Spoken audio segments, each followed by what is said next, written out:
ਦੇਸ਼ ਵਿਦੇਸ਼ ਵਿੱਚ ਬਾਝ ਟੀਵੀ ਦੇਖ ਰਹੇ ਸਾਰੇ ਦਰਸ਼ਕਾਂ ਨੂੰ ਜੀ ਆਇਆਂ, ਸਲਾਮ, ਸਤਿ ਸ੍ਰੀ ਅਕਾਲ। ਦੋਸਤੋ, ਜਿਸ ਤਰ੍ਹਾਂ ਤੁਹਾਨੂੰ ਪਤਾ ਹੀ ਹੈ, ਅਸੀਂ ਇਹ ਖਾਸ ਮੁਲਾਕਾਤ ਪ੍ਰੋਗਰਾਮ ਲੈ ਕੇ ਤੁਹਾਡੇ ਹਰ ਰੋਜ਼ ਰੂਬਰੂ ਹੁੰਦੇ ਹਾਂ। ਤੇ ਮੈਂ ਅੱਜ ਫਿਰ ਤੁਹਾਡੇ ਸਨਮੁਖ ਆਇਆ ਹਾਂ, ਜਸਵਿੰਦਰ ਦੂੜਾ।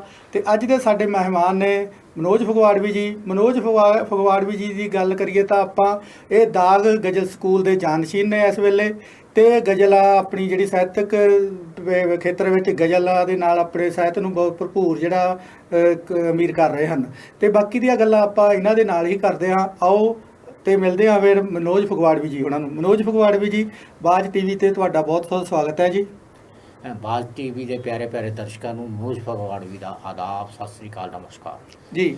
ਹਾਜ਼ਰ ਹਾਂ ਮੈਂ ਤੁਹਾਡੇ ਸਨਮੁਖ ਜੀ ਫਗਵਾੜਵੀ ਜੀ, ਗੱਲ ਆਪਾਂ ਕਰਦੇ ਹਾਂ ਸ਼ੁਰੂ ਤੋਂ। ਜਿੱਦਾਂ ਆਪਾਂ ਇਸ ਪ੍ਰੋਗਰਾਮ ਦੇ ਵਿੱਚ ਅਸੀਂ ਲੇਖਕ ਦੇ ਨਾਲ ਗੱਲ ਕਰਦੇ ਹਾਂ, ਉਹਨਾਂ ਦੇ ਜੀਵਨ ਬਾਰੇ, ਉਹਦੇ ਆਲੇ ਦੁਆਲੇ ਬਾਰੇ, ਜਾਂ ਉਹਦੇ ਸਾਹਿਤਕ ਗੱਲਾਂ ਕਰਦੇ ਹਾਂ, ਉਹਦੀ ਕਵਿਤਾ ਬਾਰੇ ਜਾਂ ਸਾਹਿਤ ਨੂੰ ਦੇਣ ਬਾਰੇ। ਆਪਾਂ ਗੱਲ ਤੁਹਾਡੀ ਸ਼ੁਰੂਆਤ ਇੱਥੋਂ ਹੀ ਕਰਦੇ ਹਾਂ ਕਿ ਜਿਹੜੀ ਸਾਹਿਤ ਦੇ ਵਿੱਚ ਖੇਤਰ ਦੇ ਵਿੱਚ ਤੁਸੀਂ ਕਿਸ ਤਰ੍ਹਾਂ ਆਉਣਾ ਹੋਇਆ, ਤੁਹਾਡਾ ਕਦੋਂ ਹੋਇਆ ਜੀ? ਜੋੜਾ ਸਾਹਿਬ, ਮੈਂ ਰਾਮਗੜੀ ਕਾਲਜ ਫਗਵਾੜਾ ਤੋਂ ਪੜ੍ਹਿਆ ਹਾਂ ਜੀ। ਤੇ ਉੱਥੇ ਜਿਹੜਾ ਇੱਕ ਮੈਗਜ਼ੀਨ ਛਪਦਾ ਸੀ ਗਿਆਨ ਸਰ ਜੀ, ਉਹਦਾ ਮੈਂ ਜਿਹੜਾ ਐਡੀਟਰ ਰਿਹਾ ਹਾਂ। ਤੇ ਇੱਕ ਸੈਕਸ਼ਨ ਹੁੰਦਾ ਉੱਥੇ ਪੰਜਾਬੀ, ਹਿੰਦੀ, ਅੰਗਰੇਜ਼ੀ ਵਗੈਰਾ ਜੀ। ਇਸ ਤਰ੍ਹਾਂ ਮੈਂ ਇੱਕ ਸੈਕਸ਼ਨ ਸੀ, ਉਹਦਾ ਐਡੀਟਰ ਸੀ। ਤੇ ਉਸ ਤੋਂ ਮੈਨੂੰ ਲਿਖਣਾ ਸ਼ੁਰੂ ਹੋਇਆ ਤੇ ਉਹਦੇ ਵਿੱਚ ਵੀ ਮੇਰੀਆਂ ਰਚਨਾਵਾਂ ਵੀ 2 ਛਪੀਆਂ ਸੀ। ਜਾਣੀ ਕਿ ਜਦੋਂ ਤੁਸੀਂ ਪੜ੍ਹਾਈ ਕਰਦੇ ਸੀ, ਪੜ੍ਹਾਈ ਦੇ ਦੌਰਾਨ ਤੁਸੀਂ ਉੱਥੇ ਕਾਲਜ ਸੀ, ਕਾਲਜ ਦੇ ਵਿੱਚ ਜਿਹੜਾ ਸਾਹਿਤਕ ਮੈਗਜ਼ੀਨ ਸੀ ਉਹਦੇ ਐਡੀਟਰ ਸੀਗੇ, ਜਿਹੜਾ ਉਦੋਂ 3 ਭਾਸ਼ਾ ਦੇ ਵਿੱਚ ਹੁੰਦਾ, ਹਿੰਦੀ, ਪੰਜਾਬੀ ਤੇ ਅੰਗਰੇਜ਼ੀ ਵਿੱਚ। ਤੇ ਤੁਸੀਂ ਉਹਦੇ ਵਿੱਚ ਪੰਜਾਬੀ ਦਾ ਐਡੀਸ਼ਨ ਦੇਖਦੇ ਸੀਗੇ ਜਾਂ ਸਾਰੇ ਤੁਹਾਡੇ ਕੋਲ ਸਾਰੇ ਐਡੀਸ਼ਨ ਸੀ? ਮੇਰੇ ਕੋਲ ਅੰਗਰੇਜ਼ੀ ਨਹੀਂ ਸੀ ਜੀ, ਪੰਜਾਬੀ ਤੇ ਹਿੰਦੀ ਐਡੀਸ਼ਨ ਤੁਸੀਂ ਦੇਖਦੇ ਸੀ। ਉਦੋਂ ਦਾ ਤੁਹਾਨੂੰ ਫਿਰ ਸਟਾਰਟਿੰਗ ਦਾ ਤਜਰਬਾ ਹੋ ਗਿਆ, ਸੰਪਾਦਕੀ ਦਾ ਵੀ ਉਦੋਂ ਤਜਰਬਾ ਹੋ ਗਿਆ, ਸ਼ੁਰੂਆਤ ਹੋ ਗਈ। ਤੇ ਕਵਿਤਾ ਜਦੋਂ ਲਿਖਣੀ ਸ਼ੁਰੂ ਕੀਤੀ, ਪਹਿਲਾਂ ਕਿਹੜੀ ਵੰਨਗੀ ਲਿਖਣੀ ਸ਼ੁਰੂ ਕੀਤੀ? ਗਜ਼ਲ ਲਿਖੀ, ਕਵਿਤਾ ਲਿਖੀ ਜਾਂ ਗੀਤ ਲਿਖਿਆ, ਜਾਂ ਫਿਰ ਕੋਈ ਕਹਾਣੀ ਸੀਗੀ ਉਸ ਵੇਲੇ? ਨਹੀਂ, ਪਹਿਲਾਂ ਅਸੀਂ ਛੋਟੇ ਛੋਟੇ ਸ਼ੇਅਰ ਲਿਖਦੇ ਸੀ ਸਰ ਜੀ। ਅਸੀਂ ਪੂਰੀ ਗਜ਼ਲ ਨਹੀਂ ਲਿਖਦੇ ਸੀ, ਪਹਿਲਾਂ 2-2 ਲਾਈਨਾਂ ਹੀ ਕਰਦੇ ਸੀ, ਕਿਉਂਕਿ 2-2 ਲਾਈਨਾਂ ਤੋਂ ਸ਼ੁਰੂ ਕਰਕੇ ਫਿਰ ਕਿਉਂਕਿ ਗਜ਼ਲ ਦੇ ਵਿੱਚ ਘੱਟੋ ਘੱਟ ਜਿਹੜੇ 5 ਸ਼ੇਅਰ ਤਕਰੀਬਨ ਅਸੀਂ ਲੈਂਦੇ ਸੀ। ਤੇ ਬਾਅਦ ਦੇ ਵਿੱਚ ਅਸੀਂ ਇਹ ਜਿਹੜੀ ਸ਼ੁਰੂਆਤ ਕੀਤੀ ਹੈਗੀ, ਕਿਉਂਕਿ ਫਿਰ ਮੇਰਾ ਰਾਬਤਾ ਆ ਆਰਕ ਗੋਬਿੰਦਪੁਰੀ ਜੀ ਨਾਲ ਪੈ ਗਿਆ ਤੇ ਉਹਨਾਂ ਨੇ ਸਾਨੂੰ ਬਹੁਤ ਗਾਈਡ ਕੀਤਾ ਜੀ। ਤੇ ਉਹ ਫਿਰ ਅਸੀਂ ਲੈਣ ਤੇ ਤੁਰ ਪਏ ਜੀ। ਆਰਫ ਗੋਬਿੰਦਪੁਰੀ ਹੁਣੀ ਦਾਗ ਗਜ਼ਲ ਸਕੂਲ ਦੇ ਜਿਹੜੇ ਸੀਗੇ ਉਦੋਂ ਜਾਨਸ਼ੀਨ ਸੀਗੇ। ਉਸ ਤੋਂ ਬਾਅਦ ਪਹਿਲਾਂ ਉਹ ਉਲਫਤ ਬਾਜਵਾ ਜੀ ਦੇ ਉਹਨਾਂ ਦੇ ਸ਼ਾਗਿਰਦ ਸੀਗੇ, ਤੇ ਉਹ ਦੂਸਰੀ ਪੀੜ੍ਹੀ ਤੋਂ ਆਈ ਉਲਫਤ ਬਾਜਵਾ ਜੀ ਉਹਨਾਂ ਤੋਂ ਗੋਬਿੰਦਪੁਰੀ ਸਾਹਿਬ, ਤੇ ਉਸ ਤੋਂ ਅੱਜ ਕੱਲ੍ਹ ਜਿਹੜੀ ਆ ਜਾਨਸ਼ੀਨੀ ਤੁਹਾਡੇ ਦੇ ਕੋਲ ਆ। ਤੇ ਜਾਨਸ਼ੀਨ ਤੋਂ ਬਾਅਦ ਜ਼ਿੰਮੇਵਾਰੀਆਂ ਵੀ ਵੱਧ ਗਈਆਂ ਗਜ਼ਲ ਦੇ ਬਾਰੇ, ਜਿਹੜੀਆਂ ਬਰੀਕੀਆਂ ਬਾਰੇ, ਉਹ ਜਿਹੜੀ ਕਿਉਂਕਿ ਗਜ਼ਲ ਸਕੂਲ ਦਾ ਜਿਹੜਾ ਇੱਕ ਮੁਖੀ ਦੇ ਤੌਰ ਤੇ ਤੁਹਾਨੂੰ ਜਿਹੜੀ ਸਥਾਪਨਾ ਮਿਲ ਗਈ ਆ, ਤੁਸੀਂ ਕੰਮ ਕਰ ਰਹੇ ਹੋ। ਤੇ ਇਹ ਜਦੋਂ ਗਜ਼ਲ ਸਕੂਲ ਦੀਆਂ ਜ਼ਿੰਮੇਵਾਰੀਆਂ ਵਧੀਆਂ ਮਿਲੀਆਂ, ਤੇ ਉਹਦੇ ਨਾਲ ਫਿਰ ਤੁਹਾਡੇ ਨਾਲ ਲੋਕ ਹੋਰ ਵੀ ਜਿਹੜਾ ਦਾਇਰਾ ਵੀ ਖੇਤਰ ਸਾਹਿਤ ਖੇਤਰ ਦਾ ਵਧੀਆ ਹੋਗਾ, ਨਵੇਂ ਸ਼ਾਗਿਰਦ ਵੀ ਆਉਣ ਲੱਗ ਗਏ ਜਾਂ ਸਿਖਿਆਰਥੀ ਵੀ ਆਉਣ ਲੱਗ ਪਏ, ਉਸ ਨੂੰ ਕਿੱਦਾਂ ਫਿਰ ਸੇਧ ਦਿੰਦੇ ਹੋ ਤੁਸੀਂ? ਅਸੀਂ ਜਿਹੜਾ ਵੀ ਸਾਡੇ ਕੋਲ ਕੋਈ ਵਿਦਿਆਰਥੀ ਸਿੱਖਣ ਵਾਲਾ ਆਉਂਦਾ ਹੈ, ਅਸੀਂ ਉਹਨੂੰ ਗਜ਼ਲ ਦੀ ਜਿਹੜੀਆਂ ਬਰੀਕੀਆਂ ਆ ਉਹ ਦੱਸਦੇ ਆ ਵੀ ਕਿੱਥੇ ਕੀ ਕਰਨਾ, ਤੁਸੀਂ ਕਿੱਦਾਂ ਦੇ ਸ਼ਬਦ ਯੂਜ਼ ਕਰਨੇ ਹੈਗੇ, ਕੋਈ ਅਪਮਾਨਿਤ ਸ਼ਬਦ ਨਹੀਂ ਯੂਜ਼ ਕਰਨੇ, ਜਾਂ ਜਿਹੜੇ ਆਪਣੇ ਨੈਗੇਟਿਵ ਹੈਗੇ ਆ ਉਹ ਸੋਚ ਨੂੰ ਨਹੀਂ ਲੈਣਾ।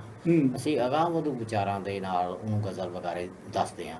ਤੇ ਗਜ਼ਲ ਦੇ ਵਿੱਚ ਸਾਰੀਆਂ ਬਹਿਰਾਂ ਬਾਰੇ ਅਸੀਂ ਦੱਸਦੇ ਹਾਂ। ਫੇਲਨ ਖਾਸ ਤੌਰ ਤੇ ਅਸੀਂ ਕਹਿੰਦੇ ਵੀ ਫੇਲਨ ਤੋਂ ਤੁਸੀਂ ਅਧਿਕਾਰ ਜਮਾਓ, ਕਿਉਂਕਿ ਉਹ ਹੀ ਮੇਨ ਜਿਹੜੀ ਹੈਗੀ ਆ, ਸਭ ਤੋਂ ਹੈਗੀ ਆ ਜਿਹੜੀ। ਪਰ ਹੋਰ ਬਹਿਰਾਂ ਵੀ ਹੈਗੀਆਂ, ਜਿੱਦਾਂ ਫਾਇਲਤਨ ਹੋਏ, ਮੁਫਾਇਲਨ ਹੋਏ, ਹੋਰ ਵੀ ਬਹਿਰਾਂ ਅੱਛੀਆਂ ਆ। ਪਰ ਮੈਂ ਕਹਿੰਦਾ ਵੀ ਫੇਲਨ ਜਿਹੜੀ ਆ ਬਹਿਰ ਤੁਸੀਂ ਆਸਾਨੀ ਨਾਲ ਅਗਰ ਸਿੱਖ ਜਾਓਗੇ ਤਾਂ ਬਾਕੀ ਬਹਿਰਾਂ ਨੂੰ ਵੀ ਤੁਸੀਂ ਜੀ। ਰੂਜ ਦੇ ਅਨੁਸਾਰ ਉੱਦਾਂ ਜਿਹੜੀਆਂ ਪ੍ਰਚਲਿਤ 19 ਬਹਿਰਾਂ ਨੇ, ਤੇ ਲਗਭਗ ਜਿਹੜੀਆਂ 7 ਜਾਂ 8 ਦੇ ਵਿੱਚ ਪੰਜਾਬੀ ਦੇ ਵਿੱਚ ਜ਼ਿਆਦਾਤਰ ਲਿਖਿਆ ਜਾ ਰਿਹਾ ਉਹਨਾਂ ਦੇ ਉੱਤੇ ਹਿੱਲੇ। ਤੇ ਜਿਹੜੀ ਆ ਸਭ ਤੋਂ ਸੌਖੀ ਵੀ ਕਹਿ ਲਓ, ਜਿਹੜੀ ਫੇਲਨ ਦੀ ਬਹਿਰ ਆ, ਉਹਦੇ ਤੇ ਜਦੋਂ ਉਸਤਾਦ ਵੀ ਸਿਖਾਉਂਦੇ ਆ, ਜਾਣੀ ਕਿ ਸਟਾਰਟਿੰਗ ਉੱਥੋਂ ਹੀ ਕਰਦੇ ਲਗਭਗ, ਜਿਹੜੀਆਂ ਕਿ ਉਹਦੇ ਕਿਉਂਕਿ ਉਹ ਜਿਹੜੀ ਆ ਉਹਦਾ ਨਾਪ ਤੋਲ ਆ ਜਿਹੜਾ ਸੌਖਾ ਥੋੜ੍ਹਾ ਜਿਹਾ ਕਰਨਾ, ਜਿਹੜੇ ਅੱਖਰ ਗਿਰਾਉਣੇ ਜਾਂ ਲਗਾ ਮਾਤਰਾ ਸਿੱਧੀਆਂ ਕਰਨੀਆਂ ਉਹ ਠੀਕ ਲੱਗਦੀਆਂ। ਤੇ ਜਦੋਂ ਤੁਹਾਡੇ ਕੋਲ ਗਜ਼ਲ ਸਕੂਲ ਦੀ ਤੁਹਾਡੇ ਕੋਲ ਜ਼ਿੰਮੇਵਾਰੀ ਆ ਗਈ ਹੈ, ਤੇ ਉਸ ਤੋਂ ਬਾਅਦ ਫਿਰ ਪਹਿਲਾਂ ਤੁਸੀਂ ਆਪ ਖੁਦ ਸ਼ਾਗਿਰਦ ਸੀ, ਹੁਣ ਉਸ ਤੋਂ ਬਾਅਦ ਤੁਸੀਂ ਖੁਦ ਉਸਤਾਦ ਹੋ ਗਏ, ਤੇ ਫਿਰ ਕੋਈ ਤੁਹਾਡੇ ਕੋਲ ਸ਼ਾਗਿਰਦ ਵੀ ਆਉਂਦੇ ਹੋਣਗੇ, ਤੁਹਾਡੀ ਉਸਤਾਦੀ ਸ਼ਾਗਿਰਦੀ ਵਾਲੇ ਸਿੱਖਣ ਵਾਲੇ ਸਾਡੇ ਕੋਲ ਸਿੱਖਣ ਵਾਲੇ ਵੀ ਆਉਂਦੇ ਆ, ਕਈ ਪੁੱਛ ਕੇ ਵੀ ਜਾਂਦੇ ਵੀ ਆਵਾਂਗੇ, ਮੁੜ ਕੇ ਨਹੀਂ ਆਉਂਦੇ, ਪਰ ਅਸੀਂ ਉਹਨਾਂ ਨੂੰ ਕੰਪੈਲ ਨਹੀਂ ਕਰਦੇ ਵੀ ਤੁਸੀਂ ਆਓ ਜ਼ਰੂਰੀ ਜੀ। ਜੇ ਉਹਨਾਂ ਦੀ ਇੱਛਾ ਹੈ ਤਾਂ ਆਓਗੇ। ਜਿੱਦਾਂ ਹੁਣ ਬਲਬੀਰ ਹੈਗਾ ਜਗਬਾਪੁਰੀ, ਇਹ ਸਾਡੇ ਕੋਲ ਆਉਂਦਾ ਜਾਂਦਾ ਹੈ, ਸਾਨੂੰ ਇਹ ਖੁਸ਼ੀ ਆ ਵੀ ਚੰਗਾ ਯਾਨੀ ਕਿ ਸਿੱਖ ਰਿਹਾ ਹੈ। ਲਿਖ ਵੀ ਰਿਹਾ ਤੇ ਚੰਗਾ। ਲਿਖ ਵੀ ਰਿਹਾ ਸੀ। ਬਲਵੀਰ ਜਗਪਾਲ ਹਾਂ। ਤੇ ਕਿਸੇ ਦੇ ਨਾਲ ਤੁਹਾਡੇ ਨਾਲ ਰਸਮੀ ਉਸਤਾਦੀ ਸ਼ਾਗਿਰਦੀ ਵੀ ਕੀਤੀ ਹੈ? ਨਹੀਂ, ਰਸਮੀ ਅਸੀਂ ਕਿਸੇ ਨੂੰ ਇਦਾਂ ਕਬੈਲ ਨਹੀਂ ਕਰਦੇ ਹੂੰ ਤੇ ਉੱਦਾਂ ਸਾਨੂੰ ਉਸਤਾਦ ਤਾਂ ਕਈ ਕਹਿੰਦੇ ਆ ਹੁਣ, ਪਰ ਅਸੀਂ ਉਹਨਾਂ ਨੂੰ ਜੇ ਉਹ ਕਹਿੰਦੇ ਆ ਵੀ ਅਸੀਂ ਆਉਣਾ ਹੈ, ਮੈਂ ਕਿਹਾ ਆਓ ਜੀ ਸੱਦ ਕੇ, ਸਾਨੂੰ ਕੋਈ ਨਹੀਂ, ਪਰ ਅਸੀਂ ਪਰਮਾਨੈਂਟ ਨਹੀਂ। ਜੋ ਕੋਈ ਕਵੇ ਵੀ ਹਾਂਜੀ ਮੈਂ ਤਾਂ ਜੀ ਪਰਮਾਨੈਂਟ, ਉਹਦੀ ਮਰਜ਼ੀ ਆ ਉਹਦੀ, ਠੀਕ ਹੈ, ਜਦੋਂ ਮਰਜ਼ੀ ਛੱਡ ਸਕਦਾ, ਜਦੋਂ ਮਰਜ਼ੀ ਆ ਜਾ ਸਕਦਾ। ਕੋਈ ਇਦਾਂ ਦੀ ਬੰਦਿਸ਼ ਨਹੀਂ ਗੀ ਕੋਈ।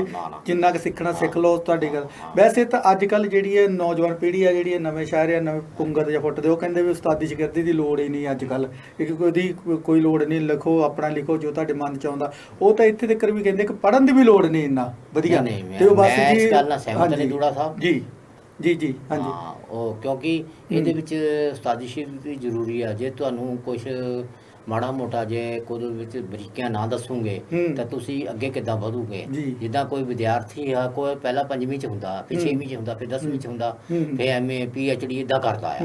ਇਹ ਸਿਸਟਮ ਵੀ ਇਸੇ ਤਰ੍ਹਾਂ ਚੱਲਦਾ ਆ। ਤੁਸੀਂ ਹੌਲੀ ਹੌਲੀ ਜਾਣਕਾਰੀ ਮਿਲਦੀ ਹੈ ਤੁਹਾਨੂੰ, ਕਿਉਂਕਿ ਤਖਤੀ ਕਰਨਾ ਤਾਂ ਪਹਿਲਾਂ ਸਿਖਾਉਣਾ ਪੈਂਦਾ ਹੈ। ਕਈ ਚੀਜ਼ਾਂ ਉਹਦੇ ਵਿੱਚ ਹੈਗੀਆਂ, ਉਹ ਜ਼ਰੂਰੀ ਦੱਸਣਾ ਹੁੰਦਾ। ਜੇ ਨਾ ਦੱਸੋਗੇ ਤੁਸੀਂ ਫਿਰ ਫੇਲ ਆ, ਕਿਉਂਕਿ ਉਹ ਬੰਦੇ ਨੇ ਵੀ ਗਾਂਹ ਸਮਾਜ ਦੇ ਵਿੱਚ ਜਾਣਾ, ਉੱਥੇ ਬੋਲਣਾ ਹੈ, ਮੰਚਾਂ 'ਤੇ ਬੋਲਣਾ ਆ। ਅਤੇ ਇਹ ਜਿਹੜਾ ਆ ਮੰਚ, ਇਹ ਸਾਰਿਆਂ ਨੂੰ ਮਤਲਬ ਪ੍ਰੋਵਾਈਡ ਕਰਦਾ ਵੀ ਗਜ਼ਲ ਤੁਸੀਂ ਕਿਵੇਂ ਲਿਖਣੀ ਆ, ਕਿਸ ਤਰ੍ਹਾਂ ਉਹਨੂੰ ਸ਼ਿੰਗਾਰਨਾ ਆ, ਉਹਦੇ ਵਿੱਚ ਆਰਟ ਕਲਾ ਕਿਵੇਂ ਪਾਣੀ ਹੈ, ਇਹ ਚੀਜ਼ਾਂ ਬਾਰੇ ਅਸੀਂ ਜਾਣਕਾਰੀ ਦਿੰਦੇ। ਬਹੁਤੀ ਵਾਰੀ ਜਿੱਦਾਂ ਕਾਫੀ ਹਰਦੀਪ ਬਾਰੇ ਜਾਣਕਾਰੀ ਹੋ ਗਈ ਆ, ਉਹ ਕਹਿੰਦੇ ਜੀ ਗਜ਼ਲ ਦੀਆਂ ਕਿਤਾਬਾਂ ਪੜ੍ਹ ਲਓ, ਜਾਂ ਰੂਜ ਦੀਆਂ ਕਿਤਾਬਾਂ ਪੜ੍ਹ ਲਓ, ਜਾਂ ਪਿੰਗਲ ਦੀਆਂ, ਜਾਂ ਇਸ ਤਰ੍ਹਾਂ ਦੀਆਂ ਵੀ ਵਿਆਕਰਨ ਪੜ੍ਹ ਕੇ ਸਾਨੂੰ ਲਿਖਣਾ ਆ ਸਕਦਾ ਆ। ਤੇ ਜਿਹੜੀਆਂ ਉਸਤਾਦ ਕੋਲ ਬਹਾ ਕੇ ਬਰੀਕੀਆਂ ਦੱਸਦਾ, ਤਾਂ ਉਹ ਤਾਂ ਨਹੀਂ ਉਹ ਦੱਸ ਸਕਦਾ ਉਹਨਾਂ ਦੇ। ਉਹ ਕਹਿਣ ਦਾ ਭਾਵ ਆ ਕਿ ਉਹ ਉਸਤਾਦ ਦੇ ਕੋਲ ਹੀ ਬਹਿ ਕੇ ਬਰੀਕੀਆਂ ਜਿਹੜੀਆਂ ਪਤਾ ਲੱਗਣੀਆਂ ਜੀ। ਜੰਮ ਕੇ ਪਹਿਲੂ ਵਗੈਰਾ ਆ, ਕਈ ਚੀਜ਼ਾਂ ਉਹਦੇ ਵਿੱਚ ਹੈਗੀਆਂ ਜਿਹੜੀਆਂ ਉਹਦੇ ਵਿੱਚ ਨਹੀਂ ਆਉਂਦੀਆਂ ਹੈਗੀਆਂ। ਕਈ ਵਾਰੀ ਤੱਕ ਕਈ ਚੀਜ਼ਾਂ ਕਿਤਾਬਾਂ 'ਚ ਵੀ ਨਹੀਂ ਮਿਲਦੀਆਂ। ਪ੍ਰੈਕਟੀਕਲ ਕਰਕੇ ਉਹ ਜਿਹੜੀ ਆ ਤੁਹਾਨੂੰ ਜਿਹੜੀ ਪ੍ਰੈਕਟਿਸ ਕਰਕੇ ਜਾਂ ਐਕਸਰਸਾਈਜ਼ ਦਿੱਤੀ ਜਾਏਗੀ ਤਾਂ ਉਹਦੇ ਤੇ ਹੋਏਗਾ ਜੀ। ਤੇ ਜਦੋਂ ਤੁਹਾਡੇ ਕੋਲ ਕੋਈ ਸ਼ਾਗਿਰਦ ਆਉਂਦਾ, ਨਵਾਂ ਆਉਂਦਾ ਆ, ਬਿਲਕੁਲ ਹੀ ਆ, ਉਹਨੂੰ ਫਿਰ ਤੁਸੀਂ ਕਿਸ ਤਰ੍ਹਾਂ ਦੱਸਦੇ ਹੋ? ਕੋਈ ਤ੍ਰੈ ਮਿਸਰਾ ਦਿੰਦੇ ਹੋ ਜਾਂ ਇੱਕ ਕਿੱਦਾਂ ਸ਼ੁਰੂਆਤ ਕਿੱਦਾਂ ਕਰਦੇ ਹੋ? ਅਸੀਂ ਤਾਂ ਉਹਨੂੰ ਕਹਿ ਦਿੰਦੇ ਤੁਸੀਂ ਆਪਣੇ ਮਨ ਦੇ ਭਾਵ ਲਿਆਓ ਲਿਖ ਕੇ, ਉਹਨੂੰ ਲਿਆਓ ਲਿਖ ਕੇ, ਤੇ ਫਿਰ ਅਸੀਂ ਤੁਹਾਨੂੰ ਦੱਸਾਂਗੇ ਵੀ ਕਿਹੜਾ ਅੱਖਰ ਵੱਡਾ ਹੈ, ਕਿਹੜਾ ਅਕਸ਼ਰ ਛੋਟਾ ਆ, ਤੇ ਤਖਤੀ ਕਰਕੇ ਦੱਸਾਂਗੇ। ਤੁਸੀਂ ਫਿਰ ਉਹਨੂੰ ਪਹਿਲਾਂ 3.5 ਵਾਲੀ ਬਹਿਰ ਮਿਲਣ ਦੀ ਲੈ ਲਓ, ਫਿਰ 4.5 ਜਾਂ 4 5 ਜੋ ਵੀ 8 ਤੱਕ ਅਸੀਂ ਉਹਨਾਂ ਨੂੰ ਸਿਖਾ ਦਿੰਦੇ ਹਾਂ। ਜਿਹੜੇ ਵੱਡਾ ਛੋਟਾ ਅੱਖਰ ਆ, ਉਹ ਕਈ ਵਾਰੀ ਬੰਦੇ ਦੇ ਨਵਾਂ ਆਉਂਦਾ, ਉਹਨੂੰ ਪਤਾ ਹੀ ਨਹੀਂ ਲੱਗਦਾ ਵੱਡੇ ਛੋਟੇ ਅੱਖਰ ਦੇ ਜਿਹੜੀ ਆ ਗਿਆਨ ਤਾਂ ਇੱਕੋ ਜਿਹਾ ਹੀ ਆ। ਉਹ ਫਿਰ ਕਿਸ ਤਰ੍ਹਾਂ ਲੱਗੂ ਗੁਰੂ ਜਾਂ ਕਿਸ ਤਰ੍ਹਾਂ ਦਾ ਉਹਨੂੰ ਫਿਰ ਗਿਆਨ ਦੱਸਦੇ ਆ ਵੀ ਆਹ ਸ਼ਬਦ ਜਿਹੜਾ ਇਹ ਛੋਟਾ ਆ, ਐਕਚੁਅਲ ਵੱਡਾ ਨਹੀਂ ਲੱਗਦਾ, ਤੁਹਾਨੂੰ ਵੱਡਾ ਜ਼ਰੂਰ ਆ। ਉਹ ਆਵਾਜ਼ ਦੇ ਹਿਸਾਬ ਨਾਲ, ਲਗਾ ਮਾਤਰਾ ਦੇ ਹਿਸਾਬ ਨਾਲ ਜਿਹੜੀਆਂ ਜੀ, ਫਿਰ ਉਹਨੂੰ ਸਾਰੀ ਜਾਣਕਾਰੀ ਦਿੰਦੇ ਆ। ਉਹਦੇ ਜਾਨੀ ਉਹ ਸਮਝ ਜਾਂਦਾ, ਹੌਲੀ ਹੌਲੀ ਅਭਿਆਸ ਨਾਲ ਸਭ ਕੁਝ ਆ ਜਾਂਦਾ ਹੈ। ਉਹਦੀ ਆਵਾਜ਼ ਜਾਂ ਸਾਊਂਡ ਦੇ ਹਿਸਾਬ ਨਾਲ ਵੱਡਾ ਛੋਟਾ ਦੀ ਤਰਤੀਬ ਹੁੰਦੀ ਆ। ਠੀਕ ਹੈ। ਤੇ ਆਪਣਾ ਪ੍ਰੋਗਰਾਮ ਹੈ ਜੀ, ਨਾਲੇ ਕਵਿਤਾ ਵੀ ਸੁਣਦੇ ਆ ਆਪਾਂ ਇਹਦੇ ਵਿੱਚ, ਨਾਲੇ ਗੱਲਾਂ ਵੀ ਕਰਦੇ ਆ। ਤੇ ਆਪਾਂ ਇੱਕ ਕਵਿਤਾ, ਤੁਹਾਡੀ ਗਜ਼ਲ ਸੁਣਦੇ ਆ, ਦਰਸ਼ਕਾਂ ਨਾਲ ਸਾਂਝ ਪਾਉਂਦੇ ਆ। ਤੇ ਸਾਨੂੰ ਹੁਣ ਕਿਹੜੀ ਗਜ਼ਲ ਤੁਸੀਂ ਸੁਣਾਓਗੇ? ਜਿਹੜੀ ਤੁਸੀਂ ਕਹੋਗੇ ਤੁਸੀਂ। ਹਾਂਜੀ, ਕੋਈ ਵੀ ਗਜ਼ਲ ਤੁਸੀਂ ਆਪਣੀ ਜਿਹੜੀ ਤੁਹਾਨੂੰ ਆਪਣੀ ਇੱਕ ਸ਼ਾਇਰੀ ਦੇ 7 ਰੰਗ ਕਿਤਾਬ ਵਿੱਚੋਂ ਮੈਂ ਕਹਿੰਦਾ ਤੁਹਾਨੂੰ ਇੱਕ ਗਜ਼ਲ ਜੀ ਜੀ ਤੇ ਇਰਸ਼ਾਦ। ਹਾਜ਼ਰੀਨ ਦਰਸ਼ਕੋ, ਜੀ ਪੇਸ਼ ਹੈ ਮੇਰੀ ਗਜ਼ਲ ਜੀ। ਲੋਕਤੰਤਰ ਇਨਸਾਨ ਨੂੰ ਕਦੇ ਪ੍ਰਧਾਨ ਬਣਾ ਦਿੰਦਾ ਹੈ ਜੀ। ਲੋਕਤੰਤਰ ਇਨਸਾਨ ਨੂੰ ਕਦੇ ਪ੍ਰਧਾਨ ਬਣਾ ਦਿੰਦਾ ਹੈ। ਬਹੁਤ ਵਧੀਆ। ਕੱਲ ਜੋ ਪ੍ਰਧਾਨ ਸੀ ਉਸ ਨੂੰ ਦਰਬਾਨ ਬਣਾ, ਕੀ ਬਾਤ ਹੈ ਜੀ, ਕੀ ਬਾਤ ਹੈ, ਬਹੁਤ ਅੱਛੇ। ਉਸ ਨੂੰ ਦਰਬਾਨ ਬਣਾ ਬਹੁਤ ਵਧੀਆ। ਹਾਂਜੀ ਜੀ। ਆਸਥਾ ਜੇਕਰ ਗੂੜੀ ਹੋਵੇ ਕਿਸੇ ਦੀ ਰੱਬ ਤੇ, ਆਸਥਾ ਜੇਕਰ ਗੂੜੀ ਹੋਵੇ ਕਿਸੇ ਦੀ ਰੱਬ ਤੇ, ਉਹ ਪੱਥਰ ਨੂੰ ਵੀ ਭਗਵਾਨ ਬਣਾ ਦਿੰਦਾ। ਬਹੁਤ ਵਧੀਆ, ਕੀ ਬਾਤ ਹੈ, ਭਗਵਾਨ ਬਣਾ ਦਿੰਦਾ ਹੈ ਜੀ। ਕਹਿੰਦਾ ਠੀਕ ਰਸਤੇ ਤੇ ਚੱਲਦਾ ਰਹੇ ਜੋ ਵੀ ਬੰਦਾ, ਠੀਕ ਰਸਤੇ ਤੇ ਚੱਲਦਾ ਰਹੇ ਜੋ ਵੀ ਬੰਦਾ, ਉਹ ਮੰਜ਼ਿਲ ਆਪਣੀ ਆਸਾਨ ਬਣਾ ਦਿੰਦਾ ਹੈ। ਬਹੁਤ ਵਧੀਆ। ਮੰਜ਼ਿਲ ਆਪਣੀ ਆਸਾਨ ਬਣਾ ਦਿੰਦਾ ਹੈ ਜੀ। ਬਹੁਤ ਵਧੀਆ। ਇਹ ਕਰਾਮਾਤ ਹੀ ਸਮਝੋ ਰੱਬ ਦੀ ਯਾਰੋ, ਇਹ ਕਰਾਮਾਤ ਹੀ ਸਮਝੋ ਰੱਬ ਦੀ ਯਾਰੋ ਜੀ, ਜੋ ਕਤਰੇ ਨੂੰ ਵੀ ਤੂਫਾਨ ਬਣਾ ਦਿੰਦਾ ਹੈ। ਕੀ ਬਾਤ ਹੈ ਜੀ, ਬਹੁਤ ਅੱਛੇ। ਕਤਰੇ ਨੂੰ ਵੀ ਤੂਫਾਨ ਬਣਾ ਦਿੰਦਾ ਹੈ ਜੀ। ਅਗਲਾ ਸ਼ੇਰ ਸੁਣਾ ਜੀ। ਤੂੰ ਸਮਝੀ ਇਸ ਨੂੰ ਸਦਾ ਕਾਦਰ ਦਾ ਪ੍ਰਕੋਪ, ਤੂੰ ਸਮਝੀ ਇਸ ਨੂੰ ਸਦਾ ਕਾਦਰ ਦਾ ਪ੍ਰਕੋਪ ਜੀ, ਜੋ ਹਰੇ ਭਰੇ ਗੁਲਸ਼ਨ ਨੂੰ ਵੀ ਵੀਰਾਨ ਬਣਾ। ਵਾਹ ਵਾਹ ਜੀ, ਕੀ ਬਾਤ ਹੈ, ਬਹੁਤ ਗੁਲਸ਼ਨ ਨੂੰ ਵੀ ਵੀਰਾਨ ਬਣਾ ਦਿੰਦਾ। ਬਹੁਤ ਵਧੀਆ ਜੀ, ਬਹੁਤ ਵਧੀਆ। ਦੇਸ਼ ਦੇ ਸਿਆਸਤਦਾਨਾਂ ਦੀ ਜੇਕਰ ਰਹੇ ਚਲਦੀ, ਦੇਸ਼ ਦੇ ਸਿਆਸਤਦਾਨਾਂ ਦੀ ਜੇਕਰ ਰਹੇ ਚਲਦੀ ਜੀ, ਉਹ ਚੰਗੇ ਭਲੇ ਆਦਮੀ ਨੂੰ ਵੀ ਸ਼ੈਤਾਨ ਬਣਾ ਦਿੰਦਾ ਹੈ। ਕੀ ਬਾਤ ਹੈ, ਚੰਗੇ ਭਲੇ ਆਦਮੀ ਨੂੰ ਸ਼ੈਤਾਨ ਬਣਾ ਦਿੰਦਾ ਹੈ ਜੀ। ਇਸ 'ਚ ਕੋਈ ਦੋ ਰਾਏ ਨਹੀਂ ਹੈ ਮਨੋਜ, ਮਤਲਬ ਆਸਾਨੀ ਹੈ ਜੀ। ਮੁਕਤਸਰ ਇਸ 'ਚ ਕੋਈ ਦੋ ਰਾਏ ਨਹੀਂ ਹੈ ਮਨੋਜ ਜੀ। ਪਿਆਰ ਇਨਸਾਨ ਨੂੰ ਇਨਸਾਨ ਬਣਾ ਦਿੰਦਾ ਬਹੁਤ ਵਧੀਆ ਜੀ, ਬਹੁਤ ਦੂਸਰਾ ਵਧੀਆ ਮਕਤਾ ਦੇਖੀਏ ਜੀ। ਇਰਸ਼ਾਦ। ਹੋਵੇ ਜਿਸ ਸ਼ਖਸ ਤੇ ਰੱਬ ਦੀ ਰਹਿਮਤ ਮਨੋਜ ਹੋਵੇ ਜਿਸ ਸ਼ਖਸ ਤੇ ਰੱਬ ਦੀ ਰਹਿਮਤ ਮਨੋਜ ਜੀ, ਉਸ ਸ਼ਖਸ ਦੀ ਉੱਚੀ ਸ਼ਾਨ ਬਣਾ ਦਿੰਦਾ ਕੀ ਬਾਤ ਹੈ ਜੀ, ਬਹੁਤ ਵਧੀਆ, ਬਹੁਤ ਵਧੀਆ। ਲੋਕਤੰਤਰ ਇਨਸਾਨ ਨੂੰ ਕਦੇ ਪ੍ਰਧਾਨ ਬਣਾ ਦਿੰਦਾ ਜੀ। ਹੈ, ਕੱਲ ਜੋ ਪ੍ਰਧਾਨ ਸੀ ਉਸ ਨੂੰ ਦਰਬਾਨ ਬਣਾ ਦਿੰਦਾ। ਬਹੁਤ ਵਧੀਆ। ਤੇ ਇਹ ਸੀ ਦਰਸ਼ਕੋ ਜਿਹੜੀ ਮਨੋਜ ਸਾਹਿਬ ਦੀ ਗਜ਼ਲ ਦਾ ਇੱਕ ਰੰਗ, ਜਿਹੜੀ ਆ ਰਾਜਨੀਤੀ ਜਾਂ ਸਮਾਜ ਦੇ ਤੌਰ ਤੇ ਉਹਨਾਂ ਨੇ ਆਪਣੀ ਜਿਹੜੀ ਆ ਗਜ਼ਲ ਦੇ ਵਿੱਚ ਉਹ ਸ਼ੀਸ਼ਾ ਦਿਖਾਇਆ ਉਹਨਾਂ ਨੂੰ। ਤੇ ਮਨੋਜ ਜੀ, ਗੱਲ ਆਪਾਂ ਕਰਦੇ ਗਜ਼ਲ ਤੇ ਤੁਸੀਂ ਲਿਖਦੇ ਆ, ਕਿਉਂਕਿ ਦਾਗ ਗਜ਼ਲ ਸਕੂਲ ਨਾਲ ਤੁਸੀਂ ਨਾਲ ਸੰਬੰਧ ਰੱਖਦੇ ਹੋ ਜਾਂ ਨਸ਼ੀਨ ਹੋ, ਤੇ ਜ਼ਾਹਿਰ ਹੈ ਕਿ ਤੁਸੀਂ ਗਜ਼ਲਾਂ ਹੀ ਲਿਖਦੇ ਹੋ। ਤੇ ਇਸ ਤੋਂ ਇਲਾਵਾ ਵੀ ਕੋਈ ਹੋਰ ਬਣ ਗਈ ਲਿਖੀ ਆ ਅਜੇ ਤੱਕ ਹੈ, ਪਰ ਮੇਰੇ ਕੋਲ ਇਸ ਵੇਲੇ ਉਹ ਸਟਾਕ ਹੈ ਨਹੀਂ ਜੀ, ਕਿਉਂਕਿ ਉਹ ਸਮਰਾਟ ਮੈਗਜ਼ੀਨ ਦੇ ਵਿੱਚ ਛਪੀਆਂ ਸੀਗੀਆਂ, ਉਹ ਹਾਸਰਸ ਦੀਆਂ ਸੀਗੀਆਂ, ਤੇ ਉਹ ਕਿਨੂੰ ਜਿਹੜੀਆਂ ਮੇਰੇ ਕੋਲ ਇਸ ਵੇਲੇ ਉਪਲਬਧ ਨਹੀਂ ਹਨ ਜੀ। ਪਰ ਜ਼ਰੂਰ ਮੈਂ ਪਹਿਲਾਂ ਉਹਦਾ ਵੀ ਵਿੱਚ ਤੰਜ ਕੱਸਦਾ ਰਹਿੰਦਾ ਸੀ। ਹਾਂਜੀ ਜੀ, ਤੰਜ ਦੇ ਤੌਰ ਤੇ ਜਿਹੜੀ ਹਾਸ ਵਿਅੰਗ ਤੁਸੀਂ ਲਿਖਿਆ ਥੋੜਾ ਬਹੁਤਾ, ਤੇ ਫਿਰ ਕੋਈ ਵਾਰਤਕ ਵੀ ਲਿਖੀ ਹੋਗੀ ਜਾਂ ਇਸ ਤਰ੍ਹਾਂ ਕੁਝ? ਵਾਰਤਕ ਨਹੀਂ ਮੈਂ ਲਿਖੇ ਜੀ। ਤੇ ਜਿਹੜਾ ਮੇਨ ਆ ਤੁਹਾਡਾ ਗਜ਼ਲ ਦੇ ਵੱਲ ਤੇ ਫਿਰ ਮੈਂ ਇਧਰਲੇ ਪਾਸੇ ਹੋ ਗਿਆ ਇੱਕ ਪਾਸੇ ਜੀ ਜੀ ਜੀ। ਤੇ ਮਨੋਜ ਸਾਹਿਬ, ਗੱਲਾਂ ਬਾਤਾਂ ਆਪਾਂ ਇੱਦਾਂ ਹੀ ਕਰਦੇ ਰਵਾਂਗੇ। ਇੱਕ ਛੋਟੇ ਜਿਹੇ ਬ੍ਰੇਕ ਦਾ ਟਾਈਮ ਹੋ ਗਿਆ, ਤੇ ਥੋੜੇ ਜਿਹੇ ਸਮੇਂ ਤੋਂ ਬਾਅਦ ਆਪਾਂ ਫਿਰ ਮਿਲਦੇ ਹਾਂ। ਦਰਸ਼ਕੋ, ਤੁਸੀਂ ਕਿਤੇ ਨਹੀਂ ਜਾਣਾ, ਆਪਾਂ ਇਸੇ ਤਰ੍ਹਾਂ ਦੁਆਰਾ ਆਉਂਦੇ ਹਾਂ ਤੁਹਾਡੇ ਕੋਲ।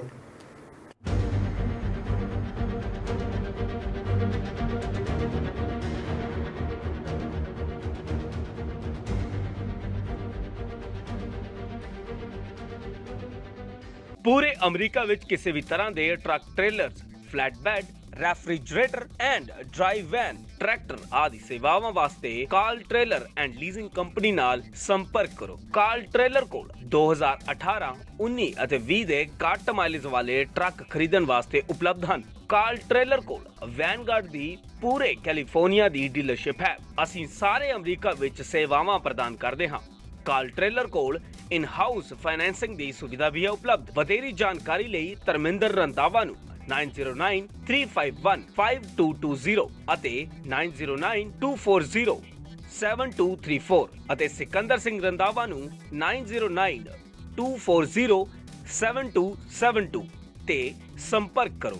ਤੁਸੀਂ ਹੇਠ ਲਿਖੇ ਪਤੇ ਤੇ ਉੱਤੇ ਵੀ ਸੰਪਰਕ ਕਰ ਸਕਦੇ ਹੋ। ਇਨਕਮ ਟੈਕਸਸ, ਸਿੰਗਲ, ਮੈਰਿਡ, ਨਿਆਣੇ ਛੋਟੇ ਵੱਡੇ, ਕਾਲਜ ਜਾਂਦੇ ਆ, ਅਰਨ ਇਨਕਮ ਕ੍ਰੈਡਿਟ, eligible ਹੋ, it can be a complicated issue. Get it done professionally and filing it electronically. Come to a person with more than 20 years of experience.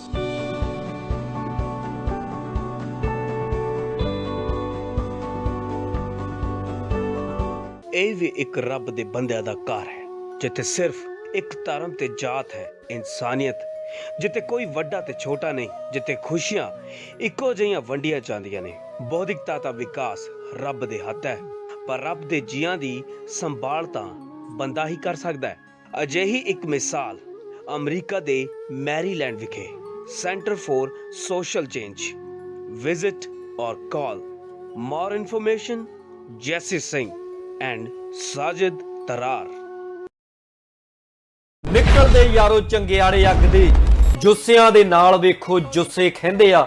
ਜਦੋਂ ਕੌਡੀ ਦੇ ਮੈਦਾਨਾਂ ਵਿੱਚ ਖੇਡਦੇ ਪੰਜਾਬੀ, ਫਿਰ ਬੁਲਟਾਂ ਤੋਂ ਵੱਧ ਕੇ ਪਟਾਕੇ ਪੈਂਦੇ ਆ। ਹੋ ਜਾਓ ਤਿਆਰ ਪੰਜਾਬੀਓ, ਹੁਣ ਨਿਊਯਾਰਕ 'ਚ ਪੈਣਗੇ ਕਬੱਡੀ ਦੇ ਪਟਾਕੇ। NYC ਕਬੱਡੀ ਕਲੱਬ ਨਿਊਯਾਰਕ ਵੱਲੋਂ 10 ਜੁਲਾਈ 2022 ਦਿਨ ਐਤਵਾਰ ਨੂੰ ਕਬੱਡੀ ਦੇ ਸ਼ਹੀਦ ਸਵਰਗਵਾਸੀ ਸੰਦੀਪ ਨੰਗਲ ਅੰਬੀਆਂ ਦੀ ਯਾਦ ਨੂੰ ਸਮਰਪਿਤ ਸ਼ਾਨਦਾਰ ਨਿਊਯਾਰਕ NYC ਕਬੱਡੀ ਟੂਰਨਾਮੈਂਟ ਬਹੁਤ ਹੀ ਧੂਮ-ਧਾਮ ਨਾਲ ਕਰਵਾਇਆ ਜਾ ਰਿਹਾ ਹੈ। ਹੱਥ ਮਾਰ ਕੇ ਪੱਟਾਂ ਤੇ ਪੈਂਦੀ ਰੇਡ ਨਹੀਂ ਹੋਏ ਨੀ ਗੱਲ ਸੁਣ ਮੁਟਿਆਰੇ। ਹੱਥ ਮਾਰ ਕੇ ਪੱਟਾਂ ਤੇ ਇਸ ਸ਼ਾਨਦਾਰ ਕਬੱਡੀ ਟੂਰਨਾਮੈਂਟ ਵਿੱਚ ਦੁਨੀਆ ਭਰ ਦੇ ਕਬੱਡੀ ਸੁਪਰਸਟਾਰ ਆਪਣੀ ਖੇਡ ਦਾ ਪ੍ਰਦਰਸ਼ਨ ਕਰਨ ਲਈ ਪਹੁੰਚਣਗੇ। ਖੇਡ ਮੈਦਾਨ 'ਚ ਜੁੱਸਿਆਂ ਨਾਲ ਜੁੱਸੇ ਭਿੜਦੇ ਦੇਖਣ, ਕਬੱਡੀ ਦੇ ਪਟਾਕੇ ਸੁਣਨ ਅਤੇ ਆਪਣੇ ਚਹੇਤੇ ਖਿਡਾਰੀਆਂ ਨੂੰ ਲਾਗਿਓਂ ਤੱਕਣ ਲਈ ਟੂਰਨਾਮੈਂਟ ਦੇਖਣ ਜ਼ਰੂਰ ਪਹੁੰਚੋ।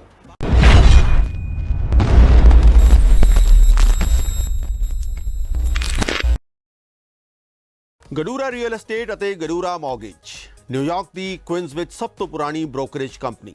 ਲੋਕਾਂ ਦੀ ਭਰੋਸੇਮੰਦ ਅਤੇ ਆਜ਼ਮਾਈ ਹੋਈ ਗਡੂਰਾ ਰੀਅਲ ਐਸਟੇਟ ਇਸ ਕੋਲ ਭਰੋਸੇਮੰਦ ਰੀਅਲ ਐਸਟੇਟ ਏਜੰਟਾਂ ਦੀ ਟੀਮ ਹੈ।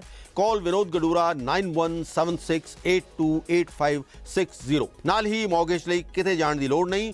ਗਡੂਰਾ ਮੌਰਗੇਜ ਇਸੀ ਛੱਤ ਹੇਠ ਪਰਚੇਜ਼ ਅਤੇ ਰੀਫਾਈਨੈਂਸ ਦੀ ਸਹੂਲਤ ਵੀ ਉਪਲਬਧ ਕਰਵਾਉਂਦਾ ਹੈ।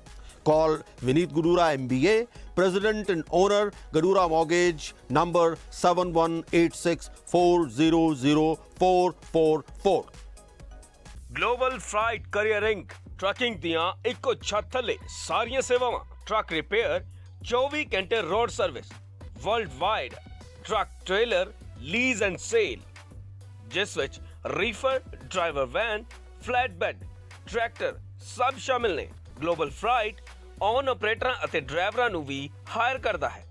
ਵਧੇਰੀ ਜਾਣਕਾਰੀ ਲਈ ਅਵਤਾਰ ਸਿੰਘ ਵੜਿੰਗ ਨੂੰ ਹੇਠ ਲਿਖੇ ਨੰਬਰਾਂ ਤੇ ਸੰਪਰਕ ਕਰੋ।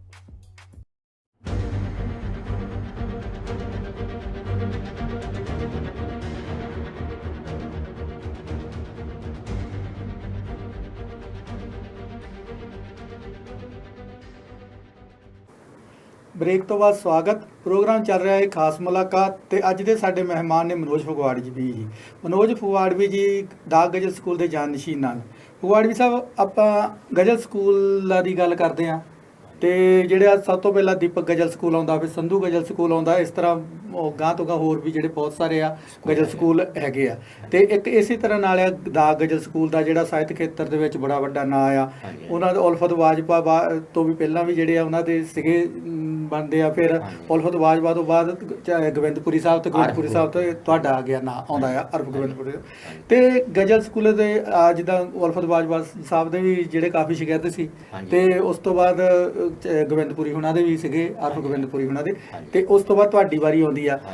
ਸਾਹਿਤਕ ਖੇਤਰ ਦੇ ਗਜ਼ਲ ਸਕੂਲ ਦੇ ਜਿਸ ਤਰ੍ਹਾਂ ਉਹ ਪਹਿਲਾਂ ਦਾਗ ਗਜ਼ਲ ਸਕੂਲ ਕੰਮ ਕਰ ਰਿਹਾ ਆ, ਉਹ ਜਿਹੜਾ ਚੜ੍ਹਦੀ ਕਲਾ ਵਿੱਚ ਆ, ਤੁਸੀਂ ਤੁਹਾਡਾ ਜਿਹੜਾ ਯੋਗਦਾਨ ਹੈ ਇਸ ਵੇਲੇ ਕਿੰਨਾ ਕੁ ਗਜ਼ਲ ਸਕੂਲ ਦੇ ਲਈ ਜਿਹੜਾ? ਹਾਂਜੀ, ਪੂਰਾ ਸਹਿਯੋਗ ਦਿੰਦੇ। ਕੋਈ ਵੀ ਆਵੇ ਸਾਡੇ ਕੋਲ, ਚਾਹੇ ਕਿਸੇ ਵੀ ਸਕੂਲ ਨਾਲ ਸੰਬੰਧਿਤ ਆਵੇ ਸਾਡੇ ਕੋਲ, ਅਸੀਂ ਉਹਨੂੰ ਪੂਰਾ ਮਾਨ ਸਨਮਾਨ ਦਿੰਦੇ, ਉਹਨੂੰ ਜਾਣਕਾਰੀ ਦਿੰਦੇ, ਪੂਰੀ ਸਕੂਲ ਬਾਰੇ ਦੱਸਦੇ ਆ।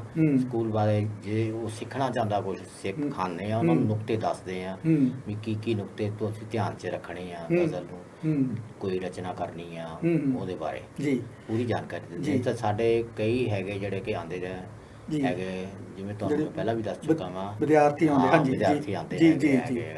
ਤੇ ਹੋਰ ਵੀ ਕਈ ਕੋਸ਼ਿਸ਼ ਤਾਂ ਕਰਦੇ ਹੈ, ਪਰ ਕਈਆਂ ਕੋਲ ਟਾਈਮ ਨਹੀਂ ਹੁੰਦਾ ਸਰ, ਫਿਰ ਅਸੀਂ ਉਹਨਾਂ ਨੂੰ ਕੰਪੈਲ ਨਹੀਂ ਕਰਦੇ ਜੀ। ਤੇ ਉਹ ਤੁਹਾਡੇ ਨਾਲ ਰਾਬਤਾ ਜਿਹੜਾ ਕੋਈ ਫੋਨ ਤੇ ਜਾਂ ਚਿੱਠੀ ਪੱਤਰ ਆਈ ਵੀ ਕੋਈ ਕਰਦੇ ਆ ਕਿ ਆ ਜਿਹੜੀ ਮੈਂ ਫੋਨ ਤੇ ਹੀ ਹੁੰਦਾ ਜੀ, ਚਿੱਠੀ ਪੱਤਰ ਘੱਟ ਆ ਹੁਣ ਤਾਂ, ਹਾਂਜੀ ਫੋਨ ਤੇ ਹੀ ਰਾਬਤਾ ਕਰਦੇ। ਤੇ ਉਹ ਤੁਹਾਨੂੰ ਆਪਣੀ ਗਜ਼ਲ ਭੇਜ ਦਿੰਦੇ ਆ, ਰਚਨਾ ਭੇਜ ਦਿੰਦੇ ਆ, ਉਹਦੀ ਤੁਸੀਂ ਸਲਾਹ ਕਰਕੇ ਜਾਂ ਠੀਕ ਕਰਕੇ ਉਸ ਨੂੰ ਭੇਜਦੇ।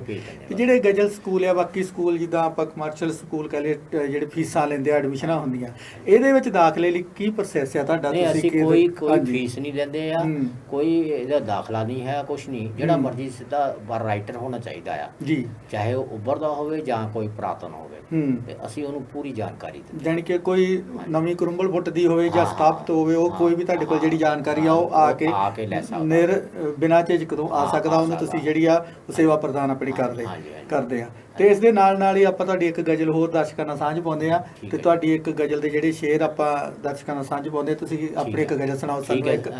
ਪਿਆਰੇ ਪਿਆਰੇ ਦਰਸ਼ਕੋ, ਬਾਜ਼ ਦੇ ਟੀਵੀ ਦੇ ਅਸੀਂ ਤੁਹਾਨੂੰ ਇੱਕ ਗਜ਼ਲ ਆਪਣੀ ਹੋਰ ਸੁਣਾ ਰਹੇ ਜੀ। ਤੇ ਆਪਾਂ ਹੁਣ ਫਗਵਾੜਵੀ ਸਾਹਿਬ ਤੋਂ ਇੱਕ ਗਜ਼ਲ ਸੁਣਦੇ ਆ ਹੋਰ ਜੀ। ਹਾਂਜੀ ਹਾਜ਼ਰੀਨ, ਫਿਰ ਪੇਸ਼ ਹੈ ਮੇਰੀ ਗਜ਼ਲ। ਪਿਆਰ ਵਾਧਾ ਹੈ, ਪਿਆਰ ਵਾਧਾ ਹੈ, ਪਿਆਰ ਦਾ ਪੌਦਾ ਲਗਾ ਕੇ ਦੇਖ ਜੀ। ਪਿਆਰ ਵਾਧਾ ਹੈ, ਪਿਆਰ ਦਾ ਪੌਦਾ ਲਗਾ ਕੇ ਦੇਖ, ਅੱਗ ਨਫ਼ਰਤ ਦੀ ਜਰਾ ਦਿਲ ਚੋਂ ਮਟਾ ਕੇ ਦੇਖ। ਵਾਹ, ਕੀ ਬਾਤ ਹੈ। ਅੱਗ ਨਫ਼ਰਤ ਦੀ ਜਰਾ ਦਿਲ ਚੋਂ ਮਟਾ ਕੇ ਦੇਖ। ਬਹੁਤ ਅੱਛੇ। ਕਹਿੰਦਾ ਪਾਕ ਪਵਿੱਤਰ ਮਨ ਤੇਰਾ ਹੋਵੇਗਾ ਨਹਾਣ ਵਾਲੇ। ਪਾਕ ਪਵਿੱਤਰ ਮਨ ਜੀ, ਮਨ ਤੇਰਾ ਹੋਵੇਗਾ ਨਹਾਣ ਵਾਲੇ ਜੀ। ਵਗ ਰਹੀ ਗੰਗਾ ਨਦੀ ਵਿੱਚ ਡੁਬਕੀ ਲਗਾ ਕੇ ਦੇਖ। ਬਹੁਤ ਵਧੀਆ, ਬਹੁਤ ਅੱਛੇ। ਰਹੀ ਗੰਗਾ ਨਦੀ ਵਿੱਚ ਡੁਬਕੀ ਲਗਾ ਕੇ ਦੇਖ ਜੀ। ਇਹ ਗਿਆਨ ਦੀ ਗੰਗਾ ਹੈ ਜਿਹੜੀ, ਜਿਸ ਬਾਰੇ ਮੈਂ ਇਹਦੇ ਵਿੱਚ ਬਿਲਕੁਲ ਬਿਲਕੁਲ ਜੀ ਜੀ। ਅਗਲਾ ਸ਼ੇਰ ਪ੍ਰਸਤੁਤ ਹੈ ਜੀ। ਪੱਥਰਾਂ ਵਿੱਚ ਵੀ ਜਾਨ ਹੁੰਦੀ ਹੈ, ਦਿਲ ਹੁੰਦਾ ਹੈ।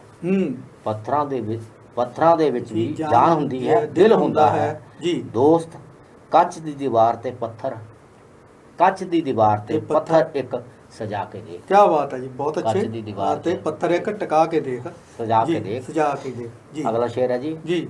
ਦਰਦ ਕਿੰਨਾ ਹੁੰਦਾ ਹੈ ਆਪਣਿਆਂ ਤੋਂ ਵਿਛੜਨ ਦਾ। ਦਰਦ ਕਿੰਨਾ ਕਿੰਨਾ ਹੁੰਦਾ ਹੁੰਦਾ ਹੈ ਆਪਣਿਆਂ ਤੋਂ ਵਿਛੜਨ ਦਾ। ਜੀ। ਗੁੱਲ ਸੰਗ ਲਿਪਟੀ ਹੋਈ ਤਿਤਲੀ ਨੂੰ ਹਟਾ ਕੇ ਦੇਖ। ਕੀ ਬਾਤ ਹੈ, ਕੀ ਗੁੱਲ ਦਾ ਬਾਤ ਹੈ ਮਤਲਬ ਜੀ। ਇੱਥੇ ਫੁੱਲ ਆ ਸ਼ਬਦ। ਜੀ ਜੀ ਗੁੱਲ ਸੰਗ ਲਿਪਟੀ ਹੋਈ ਜੀ। ਤਿਤਲੀ ਨੂੰ ਹਟਾ ਕੇ ਵੇਖ। ਜੀ। ਖੁਦ ਆਪਣਾ ਅਕਸ਼ ਸ਼ੀਸ਼ੇ 'ਚ ਆਵੇਗਾ। ਖੁਦ ਬ ਖੁਦ ਅਕਸ਼ ਆਪਣਾ ਸ਼ੀਸ਼ੇ 'ਚ ਆਵੇਗਾ। ਜੀ। ਇਸ ਤੋਂ ਤੂੰ ਆਪਣਾ ਕਿਸੇ ਨੂੰ ਬਣਾ ਕੇ ਦੇ। ਬਹੁਤ ਵਧੀਆ, ਬਹੁਤ ਦਿਲ ਤੋਂ ਵਧੀਆ ਤੂੰ ਕਿਸੇ ਨੂੰ ਆਪਣਾ ਬਣਾ ਕੇ ਦੇ। ਜੀ। ਇੱਕ ਸ਼ੇਰ ਹੋਰ ਆ ਜੀ। ਅੱਛਾ। ਸਭ ਤੇਰੇ ਆਪਣੇ ਜਿਹੇ ਲੱਗਣਗੇ ਮੇਰੇ ਦੋਸਤ। ਸਭ ਤੇਰੇ ਆਪਣੇ ਜਿਹੇ ਲੱਗਣਗੇ ਮੇਰੇ ਦੋਸਤ। ਜੀ ਜੀ ਜੀ ਆਪਣੀ ਹਸਤੀ ਨੂੰ ਇੱਕ ਵਾਰ ਮਿਟਾ ਕੇ ਦੇਖ। ਜੀ। ਆਪਣੀ ਹਸਤੀ ਨੂੰ ਇੱਕ ਵਾਰ ਮਿਟਾ ਕੇ ਦੇ। ਜੀ, ਬਹੁਤ ਵਧੀਆ। ਅਗਲਾ ਸ਼ੇਰ ਹੈ ਜੀ। ਧੁੱਪ ਵਿੱਚ ਬੈਠਾ ਜੋ ਨੰਗੇ ਬਦਨ ਕੱਪੜੇ ਲਾ ਕੇ। ਧੁੱਪ ਵਿੱਚ ਬੈਠਾ ਜੋ ਨੰਗੇ ਬਦਨ ਕੱਪੜੇ ਲਾ ਕੇ ਜੀ। ਇੰਜ ਲੱਗਦਾ ਹੈ ਜ਼ਰਾ ਚਸ਼ਮਾ ਹਟਾ ਕੇ ਦੇ। ਕੀ ਬਾਤ ਹੈ, ਕੀ ਬਾਤ ਹੈ, ਬਹੁਤ ਵਧੀਆ ਜੀ। ਹਾਂਜੀ। ਇੱਕ ਸ਼ੇਰ ਉਹ ਦੇਖ ਲਓ ਜੀ। ਇਹ ਹੈ ਨਾਜ਼ੁਕ ਇੱਕ ਕਲੀ ਵਾਂਗਰ ਬੜੀ ਹੀ ਕੋਮਲ। ਇਹ ਹੈ ਨਾਜ਼ੁਕ ਹਾਂਜੀ। ਇੱਕ ਕਲੀ ਵਾਂਗ ਬੜੀ ਹੀ ਕੋਮਲ। ਜੀ। तड़प के मर जाएगी पत्थर दिखा के दे। क्या बात है, बहुत बढ़िया। तड़प के मर जाएगी पत्थर दिखा के। जी जी। एक मक्ता पेश है जी। इरशाद। हरेक खुशी तेरी होवेगी। हरेक खुशी तेरी होवेगी ऐ मेरे हमदम। हरेक खुशी तेरी होवेगी ऐ मेरे हमदम। जी। प्यार दा एक पाठ तू मनोज नूं पढ़ा के दे। क्या बात है, बहुत अच्छे जी। हाँ मनोज साहब बहुत अच्छे। ਜਿਹੜੇ ਸ਼ਾਇਰ ਦੀ ਜਿਹੜੇ ਸ਼ੇਰ ਆ ਜਿਹੜੇ ਉਹਦਾ ਸ਼ੇਰ ਆਪਾਂ ਸਾਂਝੇ ਕੀਤੇ ਤੁਸੀਂ।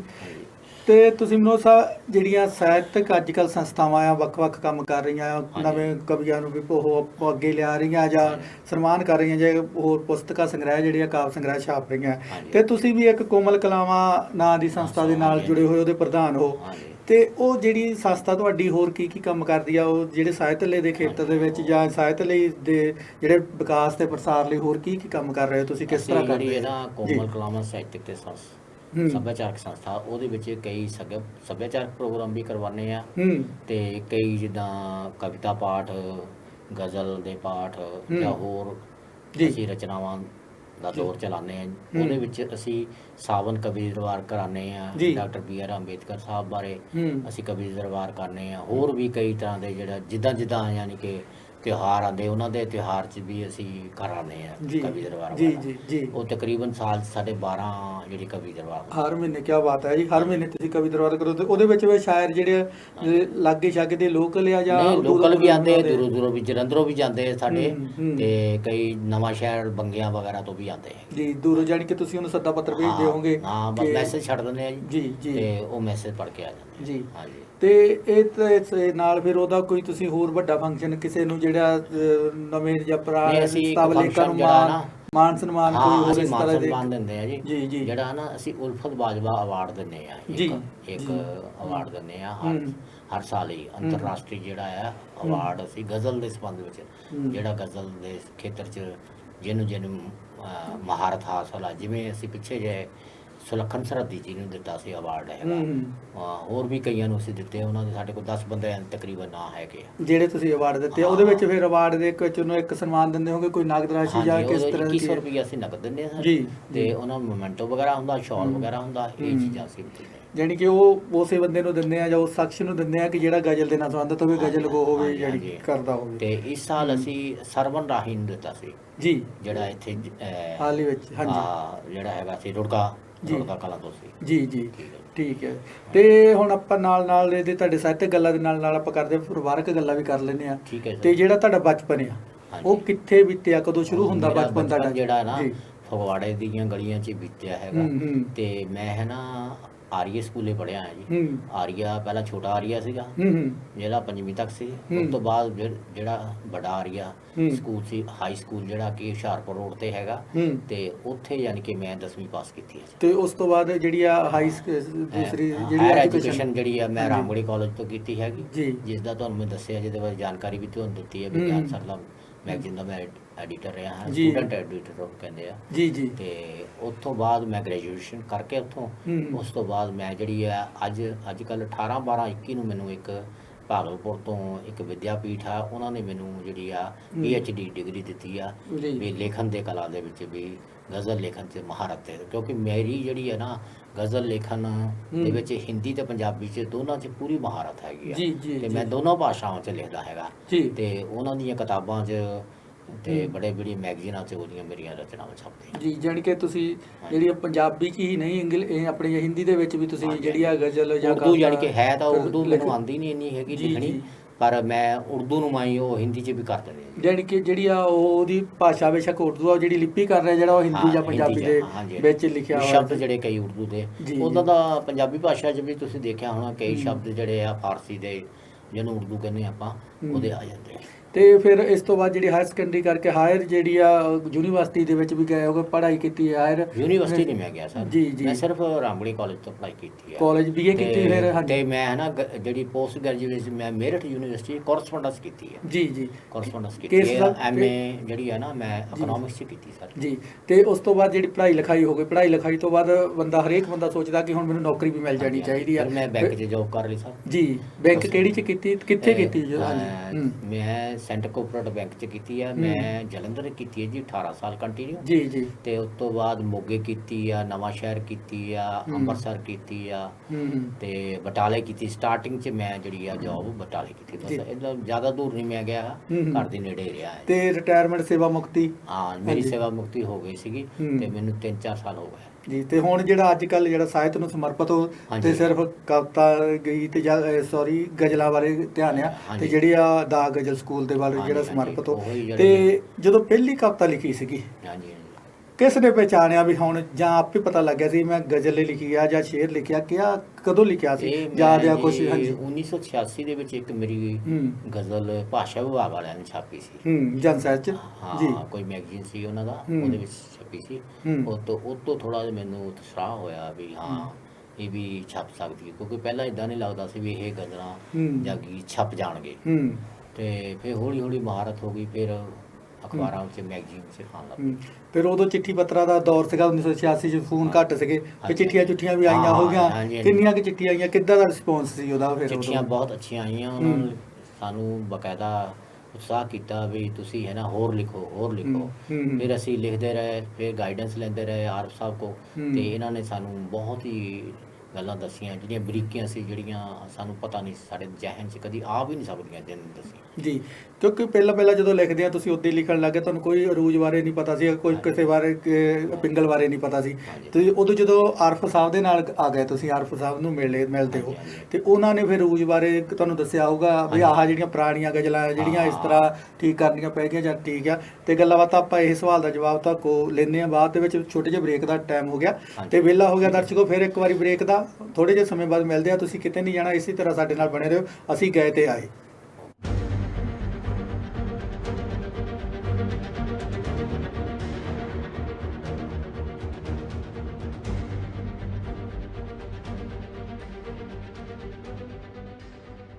The Long Island Punjabi Circle present Free Vaisakhi Mela in Hicksville, New York. जी हाँ, free ਮੇਲਾ with free entry to bring our culture back. ਇਸ ਮੇਲੇ ਦੇ ਵਿੱਚ ਤੁਸੀਂ ਆਨੰਦ ਮਾਣ ਸਕਦੇ ਹੋ ਲਾਈਵ 뮤직 ਕਨਸਰਟ ਦਾ by one and only Golden Star Malkit Singh.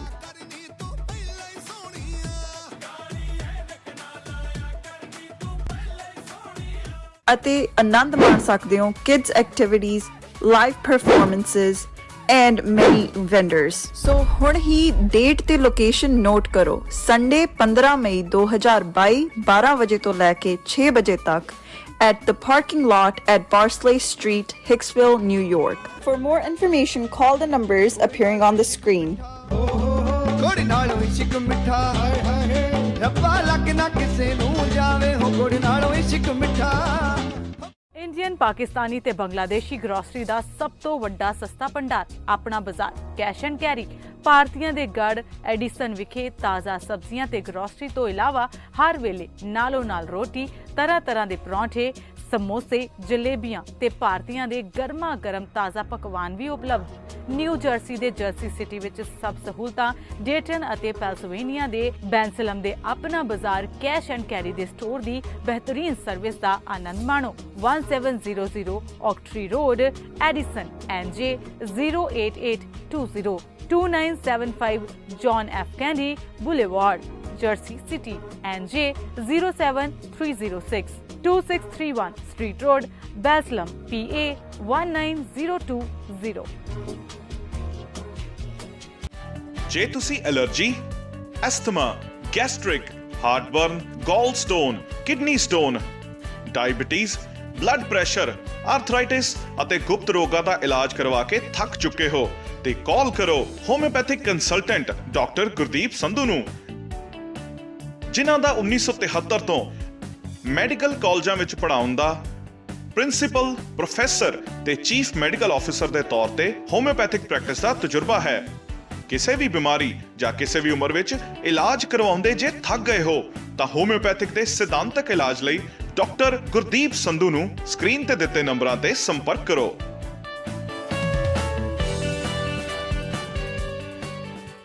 P&J Fuel Wholesaler of gasoline and diesel. We offer retail and wholesale, branded and unbranded fuel, serving New Jersey, New York, Pennsylvania, and Texas. Our services include station rebranding for many major gasoline brands at the most competitive prices. Our portfolio includes Exxon, Mobil, Shell, BP, and many more. To grow your business with us, please call 908-720-3032. P&J Fuel, fuel to take you further.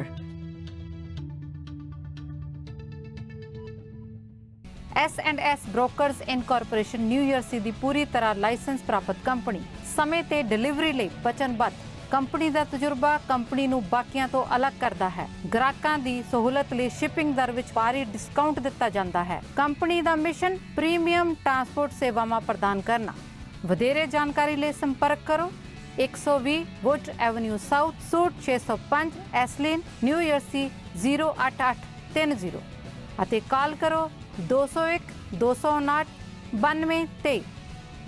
Deol transport company Indianapolis Indiana ਦੀ ਨਾਮੀ company. Indianapolis ਤੋਂ east coast ਦੀਆਂ ਸਟੇਟਾਂ New York, Maryland, Pennsylvania, New Jersey, Virginia ਅਤੇ North Carolina ਦੇ ਹਰ ਤਰ੍ਹਾਂ ਦੇ ਡਰਾਈ ਲੋਡ ਅਤੇ ਇੰਡੀਅਨ ਐਪਲਸ ਤੋਂ ਲੋਕਲ ਲੋਡ ਵੱਡੀ ਗੱਡੀ ਤੇ ਕੰਮ ਲਈ ਡਰਾਈਵਰ ਵੀਰ ਅੱਜ ਹੀ ਸੰਪਰਕ ਕਰੋ ਜੀ। ਹਮੀ ਦਿਓਲ 5103181415 ਤੇ ਰਾਜ ਦਿਓਲ 3178356522 ਅਤੇ ਵਧੇਰੀ ਜਾਣਕਾਰੀ ਲਈ ਮੇਲ ਤੇ ਵੀ ਸੰਪਰਕ ਕਰ ਸਕਦੇ ਹੋ deol.trans@yahoo.com।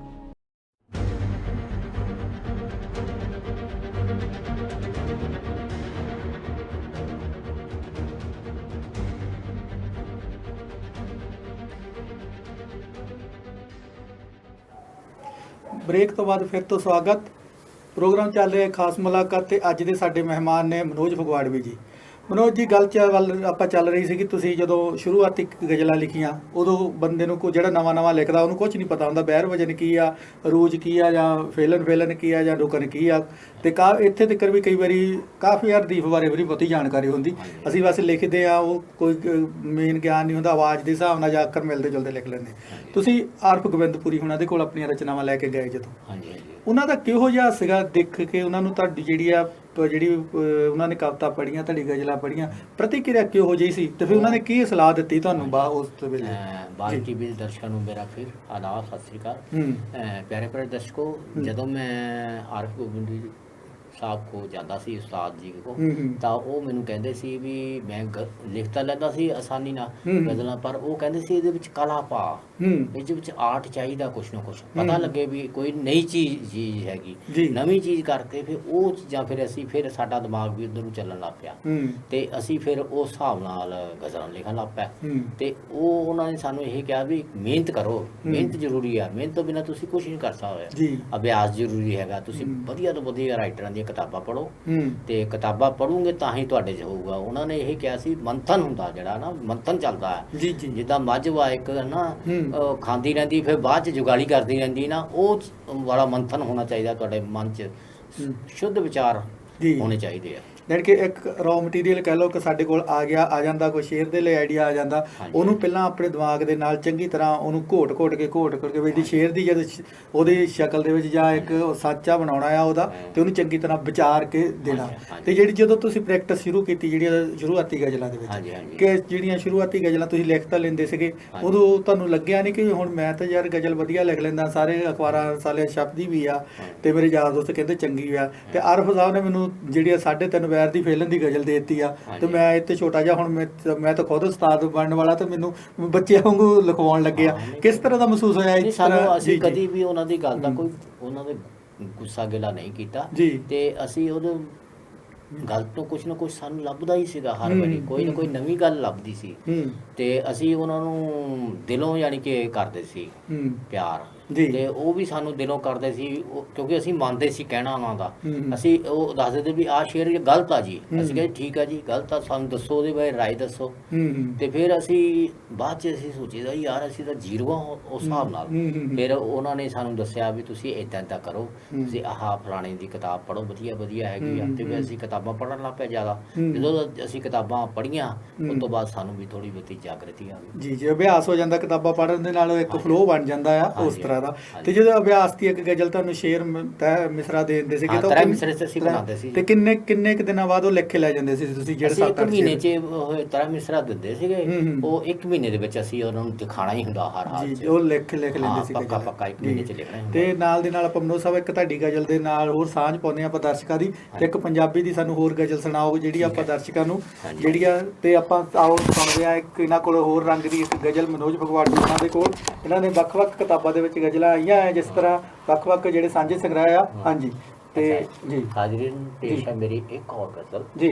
ਹਾਂ, ਜਿਸ ਵੱਲ ਵੀ ਵੇਖਾਂ ਉਹ ਆਪਣਾ ਲੱਗਦਾ। ਕੀ ਬਾਤ ਹੈ, ਜਿਸ ਵੱਲ ਵੀ ਦੇਖਾਂ ਉਹ ਆਪਣਾ ਲੱਗਦਾ ਹੈ ਜੀ। ਹਰ ਇੱਕ ਨਾਲ ਪਿਆਰ ਦਾ ਰਿਸ਼ਤਾ ਰੱਖਦਾ। ਕੀ ਬਾਤ ਹੈ, ਬਹੁਤ ਅੱਛੇ। ਹਰ ਇੱਕ ਦਾ ਪਿਆਰ ਦਾ ਰਿਸ਼ਤਾ ਲੱਗਦਾ ਹੈ ਜੀ, ਬਹੁਤ ਅੱਛੇ। ਵੰਡ ਰਿਹਾ ਹੈ ਜੋ ਸਭ ਕੁਝ ਆਪਣਾ ਗਹਿਰਾਂ ਵਿੱਚ, ਵੰਡ ਰਿਹਾ ਹੈ ਜੋ ਸਭ ਕੁਝ ਆਪਣਾ ਗਹਿਰਾਂ ਵਿੱਚ ਜੀ। ਉਹ ਰੱਬ ਹੈ ਜਾਂ ਰੱਬ ਵਰਗਾ ਲੱਗਦਾ। ਕੀ ਬਾਤ ਹੈ, ਕੀ ਬਾਤ ਹੈ। ਰੱਬ ਹੈ ਜਾਂ ਰੱਬ ਵਰਗਾ ਲੱਗਦਾ ਹੈ ਜੀ ਜੀ, ਬਹੁਤ ਅੱਛੇ। ਇਸ ਵਿੱਚ ਤਾਂ ਹੋਇਆ ਸਦਾ ਵਾਧਾ ਹੀ ਵਾਧਾ, ਇਸ ਵਿੱਚ ਤਾਂ ਹੋਇਆ ਸਦਾ ਵਾਧਾ ਹੀ ਵਾਧਾ। ਮੁਹੱਬਤ ਦਾ ਤਾਂ ਯਾਰੋ ਖਰਾ ਸੌਦਾ ਲੱਗਦਾ। ਕੀ ਬਾਤ ਹੈ ਜੀ, ਬਹੁਤ ਅੱਛੇ। ਮੁਹੱਬਤ ਦਾ ਤਾਂ ਯਾਰੋ ਜੀ ਜੀ ਖਰਾ ਸੌਦਾ ਲੱਗਦਾ। ਬਹੁਤ ਵਧੀਆ, ਬਹੁਤ ਵਧੀਆ ਜੀ। ਉਂਝ ਤਾਂ ਕਈ ਗਜ਼ਲਾਂ ਲਿਖੀਆਂ ਉਸ ਦੇ ਲਈ ਮੈਂ, ਉਂਝ ਤਾਂ ਕਈ ਗਜ਼ਲਾਂ ਲਿਖੀਆਂ ਉਸ ਦੇ ਲਈ ਮੈਂ, ਪਰ ਯਾਰ ਨੂੰ ਸਮਰਪਿਤ ਸ਼ੇਰ ਚੰਗਾ ਲੱਗਦਾ ਹੈ। ਕੀ ਬਾਤ ਹੈ ਜੀ, ਕੀ ਬਾਤ ਹੈ, ਬਹੁਤ ਵਧੀਆ। ਯਾਰ ਨੂੰ ਸਮਰਪਿਤ ਸ਼ੇਰ ਚੰਗਾ ਲੱਗਦਾ ਹੈ। ਕੀ ਬਾਤ ਹੈ। ਅਗਲਾ ਸ਼ੇਰ ਸੁਣਨਾ। ਘਰ ਆਪਣਾ ਜਾਪੇ ਸੁਨਾ ਸੁਨਾ ਉਸ ਬਾਜੋਂ ਜੀ। ਘਰ ਆਪਣਾ ਜਾਪੇ ਸੁਨਾ ਸੁਨਾ ਉਸ ਬਾਜੋਂ ਜੀ। ਘਰ ਭੈਣ ਭਰਾਵਾਂ ਨਾਲ ਭਰਿਆ ਚੰਗਾ ਲੱਗਦਾ ਹੈ। ਕੀ ਬਾਤ ਹੈ ਜੀ, ਬਹੁਤ ਅੱਛੇ। ਘਰ ਭੈਣ ਭਰਾਵਾਂ ਨਾਲ ਭਰਿਆ ਚੰਗਾ ਲੱਗਦਾ ਹੈ ਜੀ ਜੀ। ਅਗਲਾ ਸ਼ੇਰ ਸੁਣਨਾ ਜੀ। ਅੱਛਾ। ਕਹਿੰਦਾ ਖੱਤ ਦੀ ਸਿਆਹੀ ਦੱਸਦੀ ਉਹ ਨਾਰਾਜ਼ ਹੈ ਯਾਰੋ ਜੀ। ਖੱਤ ਦੀ ਸਿਆਹੀ ਦੱਸਦੀ ਉਹ ਨਾਰਾਜ਼ ਹੈ ਯਾਰੋ ਜੀ। ਤਾਂ ਹੀ ਤਾਂ ਉਸਦਾ ਇਹ ਆਖਰੀ ਖਤ ਲੱਗਦਾ ਹੈ। ਬਹੁਤ ਵਧੀਆ। ਕੀ ਤਾਂ ਹੀ ਤਾਂ ਉਸਦਾ ਇਹ ਆਖਰੀ ਖਤ ਲੱਗਦਾ ਹੈ। ਬਹੁਤ ਵਧੀਆ। ਔਰ ਅਗਲਾ ਸ਼ੇਰ ਸੁਣਨਾ ਜੀ। ਇਰਸ਼ਾਦ ਮਕਤਾ ਹੈ ਜੀ। ਮਨੋਜ਼ ਕਿਵੇਂ ਕਰੇ ਹਰ ਵੇਲੇ ਪੇਸ਼ ਜਜ਼ਬਾਤ ਉਸ ਨੂੰ ਜੀ। ਮਨੋਜ਼ ਕਿਵੇਂ ਕਰੇ ਪੇਸ਼ ਹਰ ਵੇਲੇ ਜਜ਼ਬਾਤ ਉਸ ਨੂੰ ਜੀ। ਕੰਡਿਆਂ ਵਿੱਚ ਵੀ ਹਮੇਸ਼ਾ ਫੁੱਲ ਗੁਲਾਬ ਲੱਗਦਾ ਹੈ। ਕੀ ਬਾਤ ਹੈ। ਕੰਡਿਆਂ ਵਿੱਚ ਵੀ ਫੁੱਲ ਹਮੇਸ਼ਾ ਗੁਲਾਬ ਲੱਗਦਾ ਹੈ ਜੀ। ਬਹੁਤ ਵਧੀਆ। ਤੇ ਮਨੋਜ ਸਾਹਿਬ ਤੁਸੀਂ ਜਿਹੜੀਆਂ ਹੁਣ ਤੱਕ ਖੁਦ ਜਿਹੜੇ ਗਜ਼ਲ ਸਕੂਲ ਦੇ ਜਿਹੜੇ ਜਾਨਸ਼ੀਨ ਤੋਂ ਬਹੁਤ ਸਾਰੀਆਂ ਗਜ਼ਲਾਂ ਲਿਖੀਆਂ ਹੋਈਆਂ ਤੇ ਕਿੰਨੀਆਂ ਹੁਣ ਤੱਕ ਜਿਹੜੀਆਂ ਰਚਨਾਵਾਂ ਲਿਖਤੀਆਂ ਗਜ਼ਲਾਂ ਲਿਖੀਆਂ ਤੇ ਆਪਣੀ ਵੀ ਕੋਈ ਕਿਤਾਬ ਆਈ ਹੈ ਜਾਂ ਸਾਂਝੇ ਸੰਗ੍ਰਹਿ ਬਾਰੇ ਆਪਣਾ ਜਿਹੜਾ ਵਿਸਤਾਰ ਦੇ ਨਾਲ ਆਪਾਂ ਸਾਂਝ ਪਾਉਂਦੇ ਹਾਂ ਜੀ ਜੀ। ਪਿਆਰੇ ਭਰੇ ਦਰਸ਼ਕੋ ਜੀ, ਮੈਂ ਕੋਈ ਸੋਲੋ ਕਿਤਾਬ ਨਹੀਂ ਲਿਖੀ ਹੈਗੀ ਅਜੇ ਤੱਕ ਤੇ ਉੱਦਾਂ ਮੇਰੀਆਂ 500 ਤੋਂ ਵੱਧ ਗਜ਼ਲਾਂ ਯਾਨੀ ਕਿ ਛਪ ਚੁੱਕੀਆਂ ਹੈਗੀਆਂ ਤੇ ਮੈਂ ਹੁਣ ਇੱਕ ਕਿਤਾਬ ਆਪਣੀ ਵੀ ਕੱਢ ਰਿਹਾ। ਲੋਕਾਂ ਨੇ ਪਿਆਰੇ ਮਿੱਤਰਾਂ ਨੇ ਕਿਹਾ ਵੀ ਤੁਸੀਂ ਆਪਣੀ ਕਿਤਾਬ, ਉਹਦਾ ਨਾਂ ਹੈਗਾ ਦੋ ਰੰਗ ਤੇ ਹੋ ਸਕਦਾ ਉਹ ਵੀ 5-6 ਮਹੀਨਿਆਂ ਵਿੱਚ ਜੀ ਪਾਠਕਾਂ ਦੇ ਰੂਬਰੂ ਹੋ ਜਾਏਗੀ ਜੀ ਜੀ। ਉਸ ਤੋਂ ਇਲਾਵਾ ਜਿਹੜੇ ਸਾਂਝੇ ਸੰਗ੍ਰਹਿ ਆ ਉਹ ਕਿਹੜੇ ਕਿਹੜੇ ਹੁਣ ਤੱਕ ਜਿਹੜੇ ਆਪਾਂ ਉਹਨਾਂ ਬਾਰੇ ਤੁਹਾਨੂੰ ਮੈਂ ਜਾਣਕਾਰੀ ਦੇ ਦੂੰਗਾ ਜੀ ਜੀ। ਤੇ ਇਹ ਜਿਹੜਾ ਹੈ ਇਹ ਸਭ ਤੋਂ ਪਹਿਲਾਂ ਛਾਪਿਆ ਸੀ ਜੀ ਹਾਂਜੀ ਕਲਮਾਂ ਦੇ ਯੋਧੇ ਜੀ ਹੈ। ਤੇ ਉਸ ਤੋਂ ਬਾਅਦ ਸਪਤਰਿਸ਼ੀ ਭਾਗ 1 ਸਪਤਰਿਸ਼ੀ ਭਾਗ 2 ਤੇ ਸ਼ਾਇਰੀ ਦੇ 7 ਰੰਗ ਜੀ ਤੇ ਸ਼ਬਦ ਸਿਰਜਣਹਾਰ ਜਾਣੀ ਕਿ ਲਗਭਗ 5 ਕਿਤਾਬਾਂ ਜਿਹੜੀਆਂ ਤੁਹਾਡੀਆਂ ਜਿਹੜੇ ਸਾਂਝੇ ਸੰਗ੍ਰਹਿ ਵਿੱਚ ਛਪ ਚੁੱਕੇ ਆ। ਉਹਦਾ ਇੱਕ ਹੋਰ ਹੈਗਾ ਮੈਨੂੰ ਨਾਂ ਨਹੀਂ ਯਾਦ ਜੀ ਜੀ। 6 ਸੰਗ੍ਰਹਿ ਜਿਹੜੇ ਆ ਉਹਦੇ ਵਿੱਚ ਤੁਸੀਂ ਸੰਪਾਦਨ ਕੀਤੇ ਜੀ। ਸੋਚਾਂ ਦੇ ਬਣਨ ਦੇ ਤੇ ਅਰਬ ਮਨੋਜ ਸਾਹਿਬ ਤੁਸੀਂ ਵਿਦੇਸ਼ ਯਾਤਰਾ ਵੀ ਕੀਤੀ ਹਾਂਜੀ ਹਾਂਜੀ ਸਰ। ਤੇ ਉੱਥੇ ਤਾਂ ਕਵੀ ਦਰਬਾਰਾਂ ਵਿੱਚ ਵੀ ਗਏ। ਪਹਿਲਾਂ ਤਾਂ ਸਾਨੂੰ ਦੱਸੋ ਵਿਦੇਸ਼ ਯਾਤਰਾ ਕਿਸ ਤਰ੍ਹਾਂ ਸਬੱਬ ਬਣਿਆ ਤੇ ਉੱਥੇ ਦਾ ਮਾਹੌਲ ਕਿਸ ਤਰ੍ਹਾਂ ਸੀ, ਜਿਹੜਾ ਸਾਹਿਤਕ ਜਿਹੜਾ ਰੰਗ ਜਿਹੜਾ ਕਿਸ ਤਰ੍ਹਾਂ ਦਾ ਸੀਗਾ ਉਦੋਂ ਜੀ। ਤੇ ਪਿਆਰੇ ਪਿਆਰੇ ਦਰਸ਼ਕੋ, ਮੈਂ ਤੁਹਾਨੂੰ ਦੱਸ ਦਿਆਂ ਕਿ ਮੈਂ ਹੈ ਨਾ ਜਿਹੜੀ ਹੈ ਨਾ ਉਰਦੂ ਦੇ ਵਿੱਚ ਵੀ ਮਸ ਰੱਖਦਾ, ਉਰਦੂ ਦੀ ਸ਼ਾਇਰੀ ਦੇ ਵਿੱਚ ਵੀ ਮੈਨੂੰ ਥੋੜੀ ਜਿਹਾ ਟੇਸਟ ਹੈਗਾ ਤੇ ਮੈਂ ਉਹ ਵੀ ਲਿਖਦਾ ਰਹਿਣਾ ਹੈ। ਤੇ ਮੈਂ ਮੇਰੀਆਂ ਜਿਹੜੀ ਗਜ਼ਲਾਂ ਦੇਸ਼ ਵਿਦੇਸ਼ਾਂ 'ਚ ਛਪਦੀਆਂ ਰਹਿੰਦੀਆਂ, ਉਹਨਾਂ ਦੇ ਮੈਗਜ਼ੀਨ 'ਚ ਵੀ ਛਪੀਆਂ ਹੈਗੀਆਂ ਤੇ ਉੱਥੋਂ ਮੈਂ ਹੈ ਨਾ ਇੱਕ ਵਾਰੀ ਮੈਨੂੰ ਸਬੱਬ ਮਿਲ ਗਿਆ ਜਾਣ ਦਾ ਅਮਰੀਕਾ USA ਜਿਹਨੂੰ ਕਹਿੰਦੇ ਆਪਾਂ। ਤੇ ਉੱਥੇ ਨਿਊਯਾਰਕ ਦੇ ਵਿੱਚ ਇੱਕ ਹੈਗੀ ਹੈ ਸਭਾ ਜੀ, ਪੰਜਾਬੀ ਸਾਹਿਤ ਸਭਾ ਨਿਊਯਾਰਕ, ਤੇ ਉਹਦੇ ਵਿੱਚ ਕਈ ਸ਼ਾਇਰ ਹੈਗੇ ਆ ਤੇ ਉਹਨਾਂ ਨਾਲ ਮੇਰੀ ਰਾਬਤਾ ਹੋਇਆ ਤੇ ਮੈਂ ਨਿਊਯਾਰਕ, ਉਸ ਤੋਂ ਬਾਅਦ ਮੈਂ ਫਿਰ ਨਿਊ ਜਰਸੀ ਵੀ ਗਿਆ ਹੈਗਾ। ਨਿਊ ਜਰਸੀ ਇੱਕ ਸੀਗਾ ਉਹਨਾਂ ਦਾ ਹਿੰਦੀ ਵਾਲਿਆਂ ਦਾ ਪ੍ਰੋਗਰਾਮ ਸੀਗਾ ਜੀ ਤੇ ਇਹ 2015 ਦੀ ਗੱਲ ਆ ਸਰ। ਤੇ ਉਹਦੇ ਵਿੱਚ ਜਿਹੜਾ ਸੀਗਾ ਰਟਗਰ ਯੂਨੀਵਰਸਿਟੀ ਆ ਉੱਥੇ ਨਿਊ ਜਰਸੀ 'ਚ, ਉਹਨਾਂ ਨੇ ਯਾਨੀ ਕਿ ਉਹਦੇ ਵਿੱਚ ਵੀ ਮੈਂ ਸ਼ਿਰਕਤ ਕੀਤੀ ਆ। ਠੀਕ ਹੈ ਜੀ। ਤੇ ਉੱਥੇ ਇਸੇ ਤਰ੍ਹਾਂ ਮੈਂ ਟੋਰਾਂਟੋ ਵੀ ਗਿਆ ਸਰ, ਤੇ ਉੱਥੇ ਵੀ Punjabi association, Punjabi global association ਤੇ ਪੰਜਾਬੀ ਸਾਹਿਤ ਸਭਾ ਦੇ ਵਿੱਚ ਮੈਂ ਭਾਗ ਲਿਆ ਜੀ। ਤੇ ਉੱਥੇ ਦਾ ਸਾਹਿਤਕ ਮਾਹੌਲ ਕਿਹੋ ਜਿਹਾ, ਜਿਸ ਤਰ੍ਹਾਂ ਇੱਥੇ ਸਭਾਵਾਂ ਲੱਗਦੀਆਂ ਆ, ਉਹ ਕਿਉਂਕਿ ਲੋਕਾਂ ਕੋਲ ਟਾਈਮ ਹੈ ਨਹੀਂ, ਸਮਾਂ ਹੈ ਨਹੀਂ ਬਹੁਤਾ, ਕੰਮ ਕਾਜੀ ਆ, ਲੋਕੀ ਆ, ਹਰੇਕ ਨੂੰ ਆਪਣੀ ਦੌੜ ਲੱਗੀ ਹੋਈ ਆ, ਤੇ ਉਹ ਸਮਾਂ ਕੱਢ ਲੈਂਦੇ ਸੁਣਨ ਦਾ ਜਾਂ ਪੜ੍ਹਨ ਦਾ, ਇਸ ਤਰ੍ਹਾਂ ਕਰਤਾ। ਕਿਸ ਤਰ੍ਹਾਂ ਦਾ ਮਾਹੌਲ ਸੀ ਉੱਥੇ ਦਾ ਜਦੋਂ ਤੁਸੀਂ ਗਏ ਦੇਖਿਆ ਜੀ? ਮੈਂ ਤੁਹਾਨੂੰ ਦੱਸਦਾ ਜੀ ਬਾਜ TV ਤੇ ਦਰਸ਼ਕੋ, ਜਿਹੜੇ ਹੈ ਨਾ ਬਾਹਰਲੇ ਵਿਦੇਸ਼ੀ ਲੋਕ ਆ ਨਾ, ਇਹਨਾਂ ਕੋਲ ਟਾਈਮ ਬਹੁਤ ਘੱਟ ਹੁੰਦਾ। ਇਹ ਤਕਰੀਬਨ ਸੈਚਰਡੇ ਜਾਂ ਸੰਡੇ ਵਾਲੇ ਦਿਨ ਹੀ ਕੋਈ ਪ੍ਰੋਗਰਾਮ ਜਿਹੜਾ ਰੱਖਦੇ ਆ ਤੇ ਉਹਦਾ ਵਿੱਚ ਵੀ ਜਦੋਂ ਉਹਨਾਂ ਨੂੰ ਟਾਈਮ ਹੁੰਦਾ ਵਿਹਲਾ, ਜਿੱਦਾਂ ਆਮ ਤੌਰ ਤੇ ਸ਼ਾਮ ਨੂੰ ਹੀ ਰੱਖਦੇ ਆ, ਕਿਉਂਕਿ ਉਸ ਤੋਂ ਬਾਅਦ ਇਹਨਾਂ ਦੇ ਪ੍ਰੋਗਰਾਮ ਬਹੁਤ ਵਧੀਆ ਹੁੰਦੇ ਆ, ਕਿਉਂਕਿ ਇਹਨਾਂ ਨੇ ਰੋਟੀ ਪਾਣੀ ਦਾ ਇੰਤਜ਼ਾਮ ਪੱਕਾ ਹੀ ਕੀਤਾ ਹੁੰਦਾ। ਪਹਿਲਾਂ ਜਾਂਦਿਆਂ ਨੂੰ ਤੁਹਾਨੂੰ ਚਾਹ ਪਾਣੀ ਪੀਣ ਪਿਲਾਣਗੇ, ਉਸ ਤੋਂ ਬਾਅਦ ਕਵੀ ਦਰਬਾਰ ਸ਼ੁਰੂ ਹੋਊਗਾ ਤੇ ਬਾਅਦ ਦੇ ਵਿੱਚ ਰਾਤ ਨੂੰ ਰੋਟੀ ਦਾ ਪ੍ਰਬੰਧ ਹੋਊਗਾ ਤੇ ਇਹ ਤਕਰੀਬਨ ਵੈਸ਼ਨੋ ਹੀ ਪ੍ਰੋਗਰਾਮ ਰੱਖਦੇ ਆ। ਠੀਕ ਹੈ ਜੀ, ਜਾਣੀ ਕਿ ਉੱਥੇ ਸਾਹਿਤਕ ਦੇ ਜਿਹੜੇ ਸਰੀਰਕ ਪੱਖ ਦਾ ਵੀ ਖਿਆਲ ਰੱਖਿਆ ਜਾਂਦਾ, ਰੂਹ ਦੇ ਨਾਲ ਨਾਲ ਜਿਹੜਾ ਸਾਰਾ ਹੀ ਖਾਣ ਪਾਣ ਦਾ ਜਿਹੜਾ ਖਿਆਲ ਰੱਖਿਆ ਜਾਂਦਾ। ਤੇ ਉਸ ਤੋਂ ਬਾਅਦ ਆਪਾਂ ਗੱਲ ਕਰਦੇ ਹਾਂ, ਤੁਹਾਡੀ ਕਵਿਤਾ ਬਾਰੇ ਵੀ ਹੋ ਜਾਂਦੀ, ਤੁਹਾਡੇ ਬਾਰੇ ਵੀ ਹੋ ਜਾਂਦੀ ਆ, ਜਿਹੜਾ ਸਾਹਿਤ ਨੂੰ ਤਾਂ ਪੂਰਾ ਟਾਈਮ ਦੇ ਰਹੇ ਹੋ, ਘਰ ਪਰਿਵਾਰ ਕਈ ਵਾਰੀ ਨਾਰਾਜ਼ਗੀ ਹੋ ਜਾਂਦੀ ਹੈ ਵੀ ਜਿਹੜੇ ਆ ਕਿਤਾਬਾਂ ਵਿੱਚ ਹੀ ਬੰਦਾ ਉਲਝਿਆ ਹੋਇਆ ਇਸ ਵੇਲੇ, ਜਾਂ ਕਦੀ ਕਵੀ ਦਰਬਾਰ ਤੇ ਤੁਰਿਆ ਰਹਿੰਦਾ। ਪਹਿਲਾਂ ਤਾਂ ਗੱਲ ਕਰਦੇ ਆਪਾਂ ਪਰਿਵਾਰ ਦੇ ਵਿੱਚ ਅੱਜ ਕੱਲ੍ਹ ਕੌਣ ਕੌਣ ਨੇ ਇਸ ਵੇਲੇ, ਕਿੰਨਾ ਰਹਿ ਰਹੇ ਹੋ? ਦੇ ਵਿੱਚ ਸਰ ਇੱਕ ਬੇਟਾ, ਇੱਕ ਬੇਟੀ ਤੇ ਮੈਂ ਤੇ ਮਿਸਿਸ ਆ ਜੀ। ਇਹ ਪਰਿਵਾਰ ਆ, 4 ਮੈਂਬਰਾਂ ਦਾ ਪਰਿਵਾਰ ਆ ਸਾਡਾ। ਤੇ ਪਰਿਵਾਰ ਨੂੰ ਕਿੰਨਾ ਕੁ ਸਮਾਂ ਦਿੰਦੇ ਹੋ ਤੇ ਕੀ ਉਹ ਨਾਰਾਜ਼ਗੀ ਬਣੀ ਰਹਿੰਦੀ ਆ ਜਾਂ ਖੁਸ਼ ਨੇ? ਉਹ ਨਾਰਾਜ਼ਗੀ ਉਹਨਾਂ ਦੀ ਬਣੀ ਰਹਿੰਦੀ, ਕਿਉਂਕਿ ਅਸੀਂ ਘਰ ਦੇ ਕੰਮ ਘੱਟ ਕਰਦੇ ਆ। ਉਹ ਥੋੜੇ ਬਹੁਤੇ ਕਰ ਲੈ, ਕਿਉਂਕਿ ਸਾਡਾ ਇੰਨਾ ਟਾਈਮ ਨਹੀਂ ਹੁੰਦਾ, ਅਸੀਂ ਕਿਤਾਬਾਂ ਪੜ੍ਹਨੀਆਂ ਹੁੰਦੀਆਂ ਤੇ ਜਿਹੜੇ ਸਾਡੇ ਪਿਆਰੇ ਪਿਆਰੇ ਜਿਹੜੇ ਸਿੱਖਣ ਵਾਲੇ ਆਉਂਦੇ ਹੈਗੇ, ਉਹਨਾਂ ਨੂੰ ਸਿਖਾਉਣਾ ਵੀ ਜ਼ਰੂਰੀ ਹੈਗਾ, ਕਿਉਂਕਿ ਦਾਗਜ ਸਕੂਲ ਦਾ ਨਾਮ ਮਿੱਟੀ 'ਚ ਨਹੀਂ ਮਿਲਾਉਣਾ ਹੈ ਜੀ। ਉਹਦੇ ਲਈ ਵੀ ਦੇਣਾ ਜਿਹੜਾ ਫਰਜ਼ ਬਣਦਾ, ਜਿਹੜੀ ਆ ਹੁਣ ਤੱਕ ਜਿਹੜੀ ਆ ਪਰਿਵਾਰ ਲਈ ਵੀ ਆਪਣੀਆਂ ਜ਼ਿੰਮੇਵਾਰੀਆਂ ਨਿਭਾਈਆਂ ਤੇ ਉਹਦੇ ਲਈ ਵੀ ਆਪਣੀ ਜ਼ਿੰਮੇਵਾਰੀ ਜਿਹੜੀ ਰੱਖਦੇ। ਤੇ ਆਪਣੀ ਕਈ ਵਾਰੀ ਗੱਲਾਂ ਦੇ ਵਿੱਚ ਹਿੰਦੀ ਦੀ ਗੱਲ ਵੀ ਆਈ ਆ, ਚੱਲਦੀ ਆ ਵੀ ਤੁਸੀਂ ਹਿੰਦੀ ਕਵਿਤਾ ਲਿਖਦੇ ਆ, ਤੇ ਤੁਹਾਡੀ ਇਹ ਜਿਹੜੀ ਆ ਮੁਲਾਕਾਤ ਉਰਦੂ ਹੈਗੀ ਆ, ਮੇਰੀ ਲਿਪੀ ਹਿੰਦੀ ਆ, ਕਿਉਂਕਿ ਮੈਨੂੰ ਲਿਪੀ ਆਉਂਦੀ ਨਹੀਂ, ਉਹ ਬੜੀ ਕੋਸ਼ਿਸ਼ ਵੀ ਕੀਤੀ ਪਰ ਨਹੀਂ ਸਿੱਖ ਸਕਿਆ। ਹਾਂ, ਕਿਉਂਕਿ ਜੇ ਇਹ ਮੁਲਾਕਾਤ ਅਧੂਰੀ ਰਹੇਗੀ ਜੇ ਆਪਾਂ ਤੁਹਾਡੇ ਕੋਲੋਂ ਜਿਹੜੀ ਆ ਹਿੰਦੀ ਲਿਪੀ ਦੇ ਵਿੱਚ ਉਰਦੂ ਰੰਗ ਦਾ ਜਿਹੜਾ ਆਪਾਂ ਦਰਸ਼ਕਾਂ ਨਾਲ ਕੋਈ ਸਾਂਝ ਨਾ ਪਾਈ, ਤੇ ਆਪਣੀ ਇੱਕ ਗਜ਼ਲ ਜਿਹੜੀ ਆਪਾਂ ਹੁਣ ਤੁਹਾਡੀ ਸਾਂਝੀ ਕਰਦੇ ਹਾਂ, ਜਿਹੜੀ ਉਰਦੂ ਰੰਗ ਦੀ ਆ, ਜਿਹੜੀ ਲਿਪੀ ਉਹਦੀ ਆ ਹਿੰਦੀ ਆ ਜੀ। ਸੁਣਾ ਦਿੰਦਾ ਤੁਹਾਨੂੰ, ਇਹ ਤਾਜ਼ਾ ਗਜ਼ਲ ਹੈਗੀ ਜੀ। ਇਹ ਗੁਫ਼ਤਗੂ ਮੈਗਜ਼ੀਨ ਵਿੱਚ ਐਤਕੀ ਛਪੀ ਵੀ ਹੈਗੀ ਤੇ ਉਹ ਸੁਣਾਉਣ ਲੱਗਾ ਜੀ। कहता जुगनुओं को जिगर जलाने की, जुगनुओं को जिगर जलाने की जी, उनको आदत है टिमटिमाने की। क्या बात है, बहुत अच्छे। उनको आदत है टिमटिमाने की जी। कहता मेरी दुनिया है बस मेरा हमदम, मेरी दुनिया है बस मेरा हमदम जी। उनको जल्दी है घर बनाने की। क्या बात है जी, उनको क्या जल्दी है घर बनाने की। तो बहुत अच्छे। फूल खिल जाए देखकर जिसको, फूल खिल जाए देखकर जिसको जी, वो अदा उसके मुस्कुराने की। क्या बात है जी, वो बहुत अदा अच्छे। उसके मुस्कुराने जी की। जी, बहुत अच्छे। आ नहीं पाओगे कहो साफ मुझे, आ नहीं पाओगे कहो साफ मुझे जी। क्या जरूरत है तुम्हें बहाने की। क्या बात है, बहुत अच्छे। क्या जरूरत है तुम्हें बहाने की जी। कहता तेरे पीछे है हाल क्या उसका, तेरे पीछे है हाल क्या उसका जी। देखो हालत कभी दीवाने की, देखो हालत कभी दीवाने की जी। बहुत अच्छे। मैं तो बैठा हूँ उसकी राहों में, मैं तो बैठा हूँ उसकी राहों में जी। उसको जल्दी है मिल के जाने की। क्या बात है, बहुत उसको अच्छे जल्दी है मिल को जाने की। जी।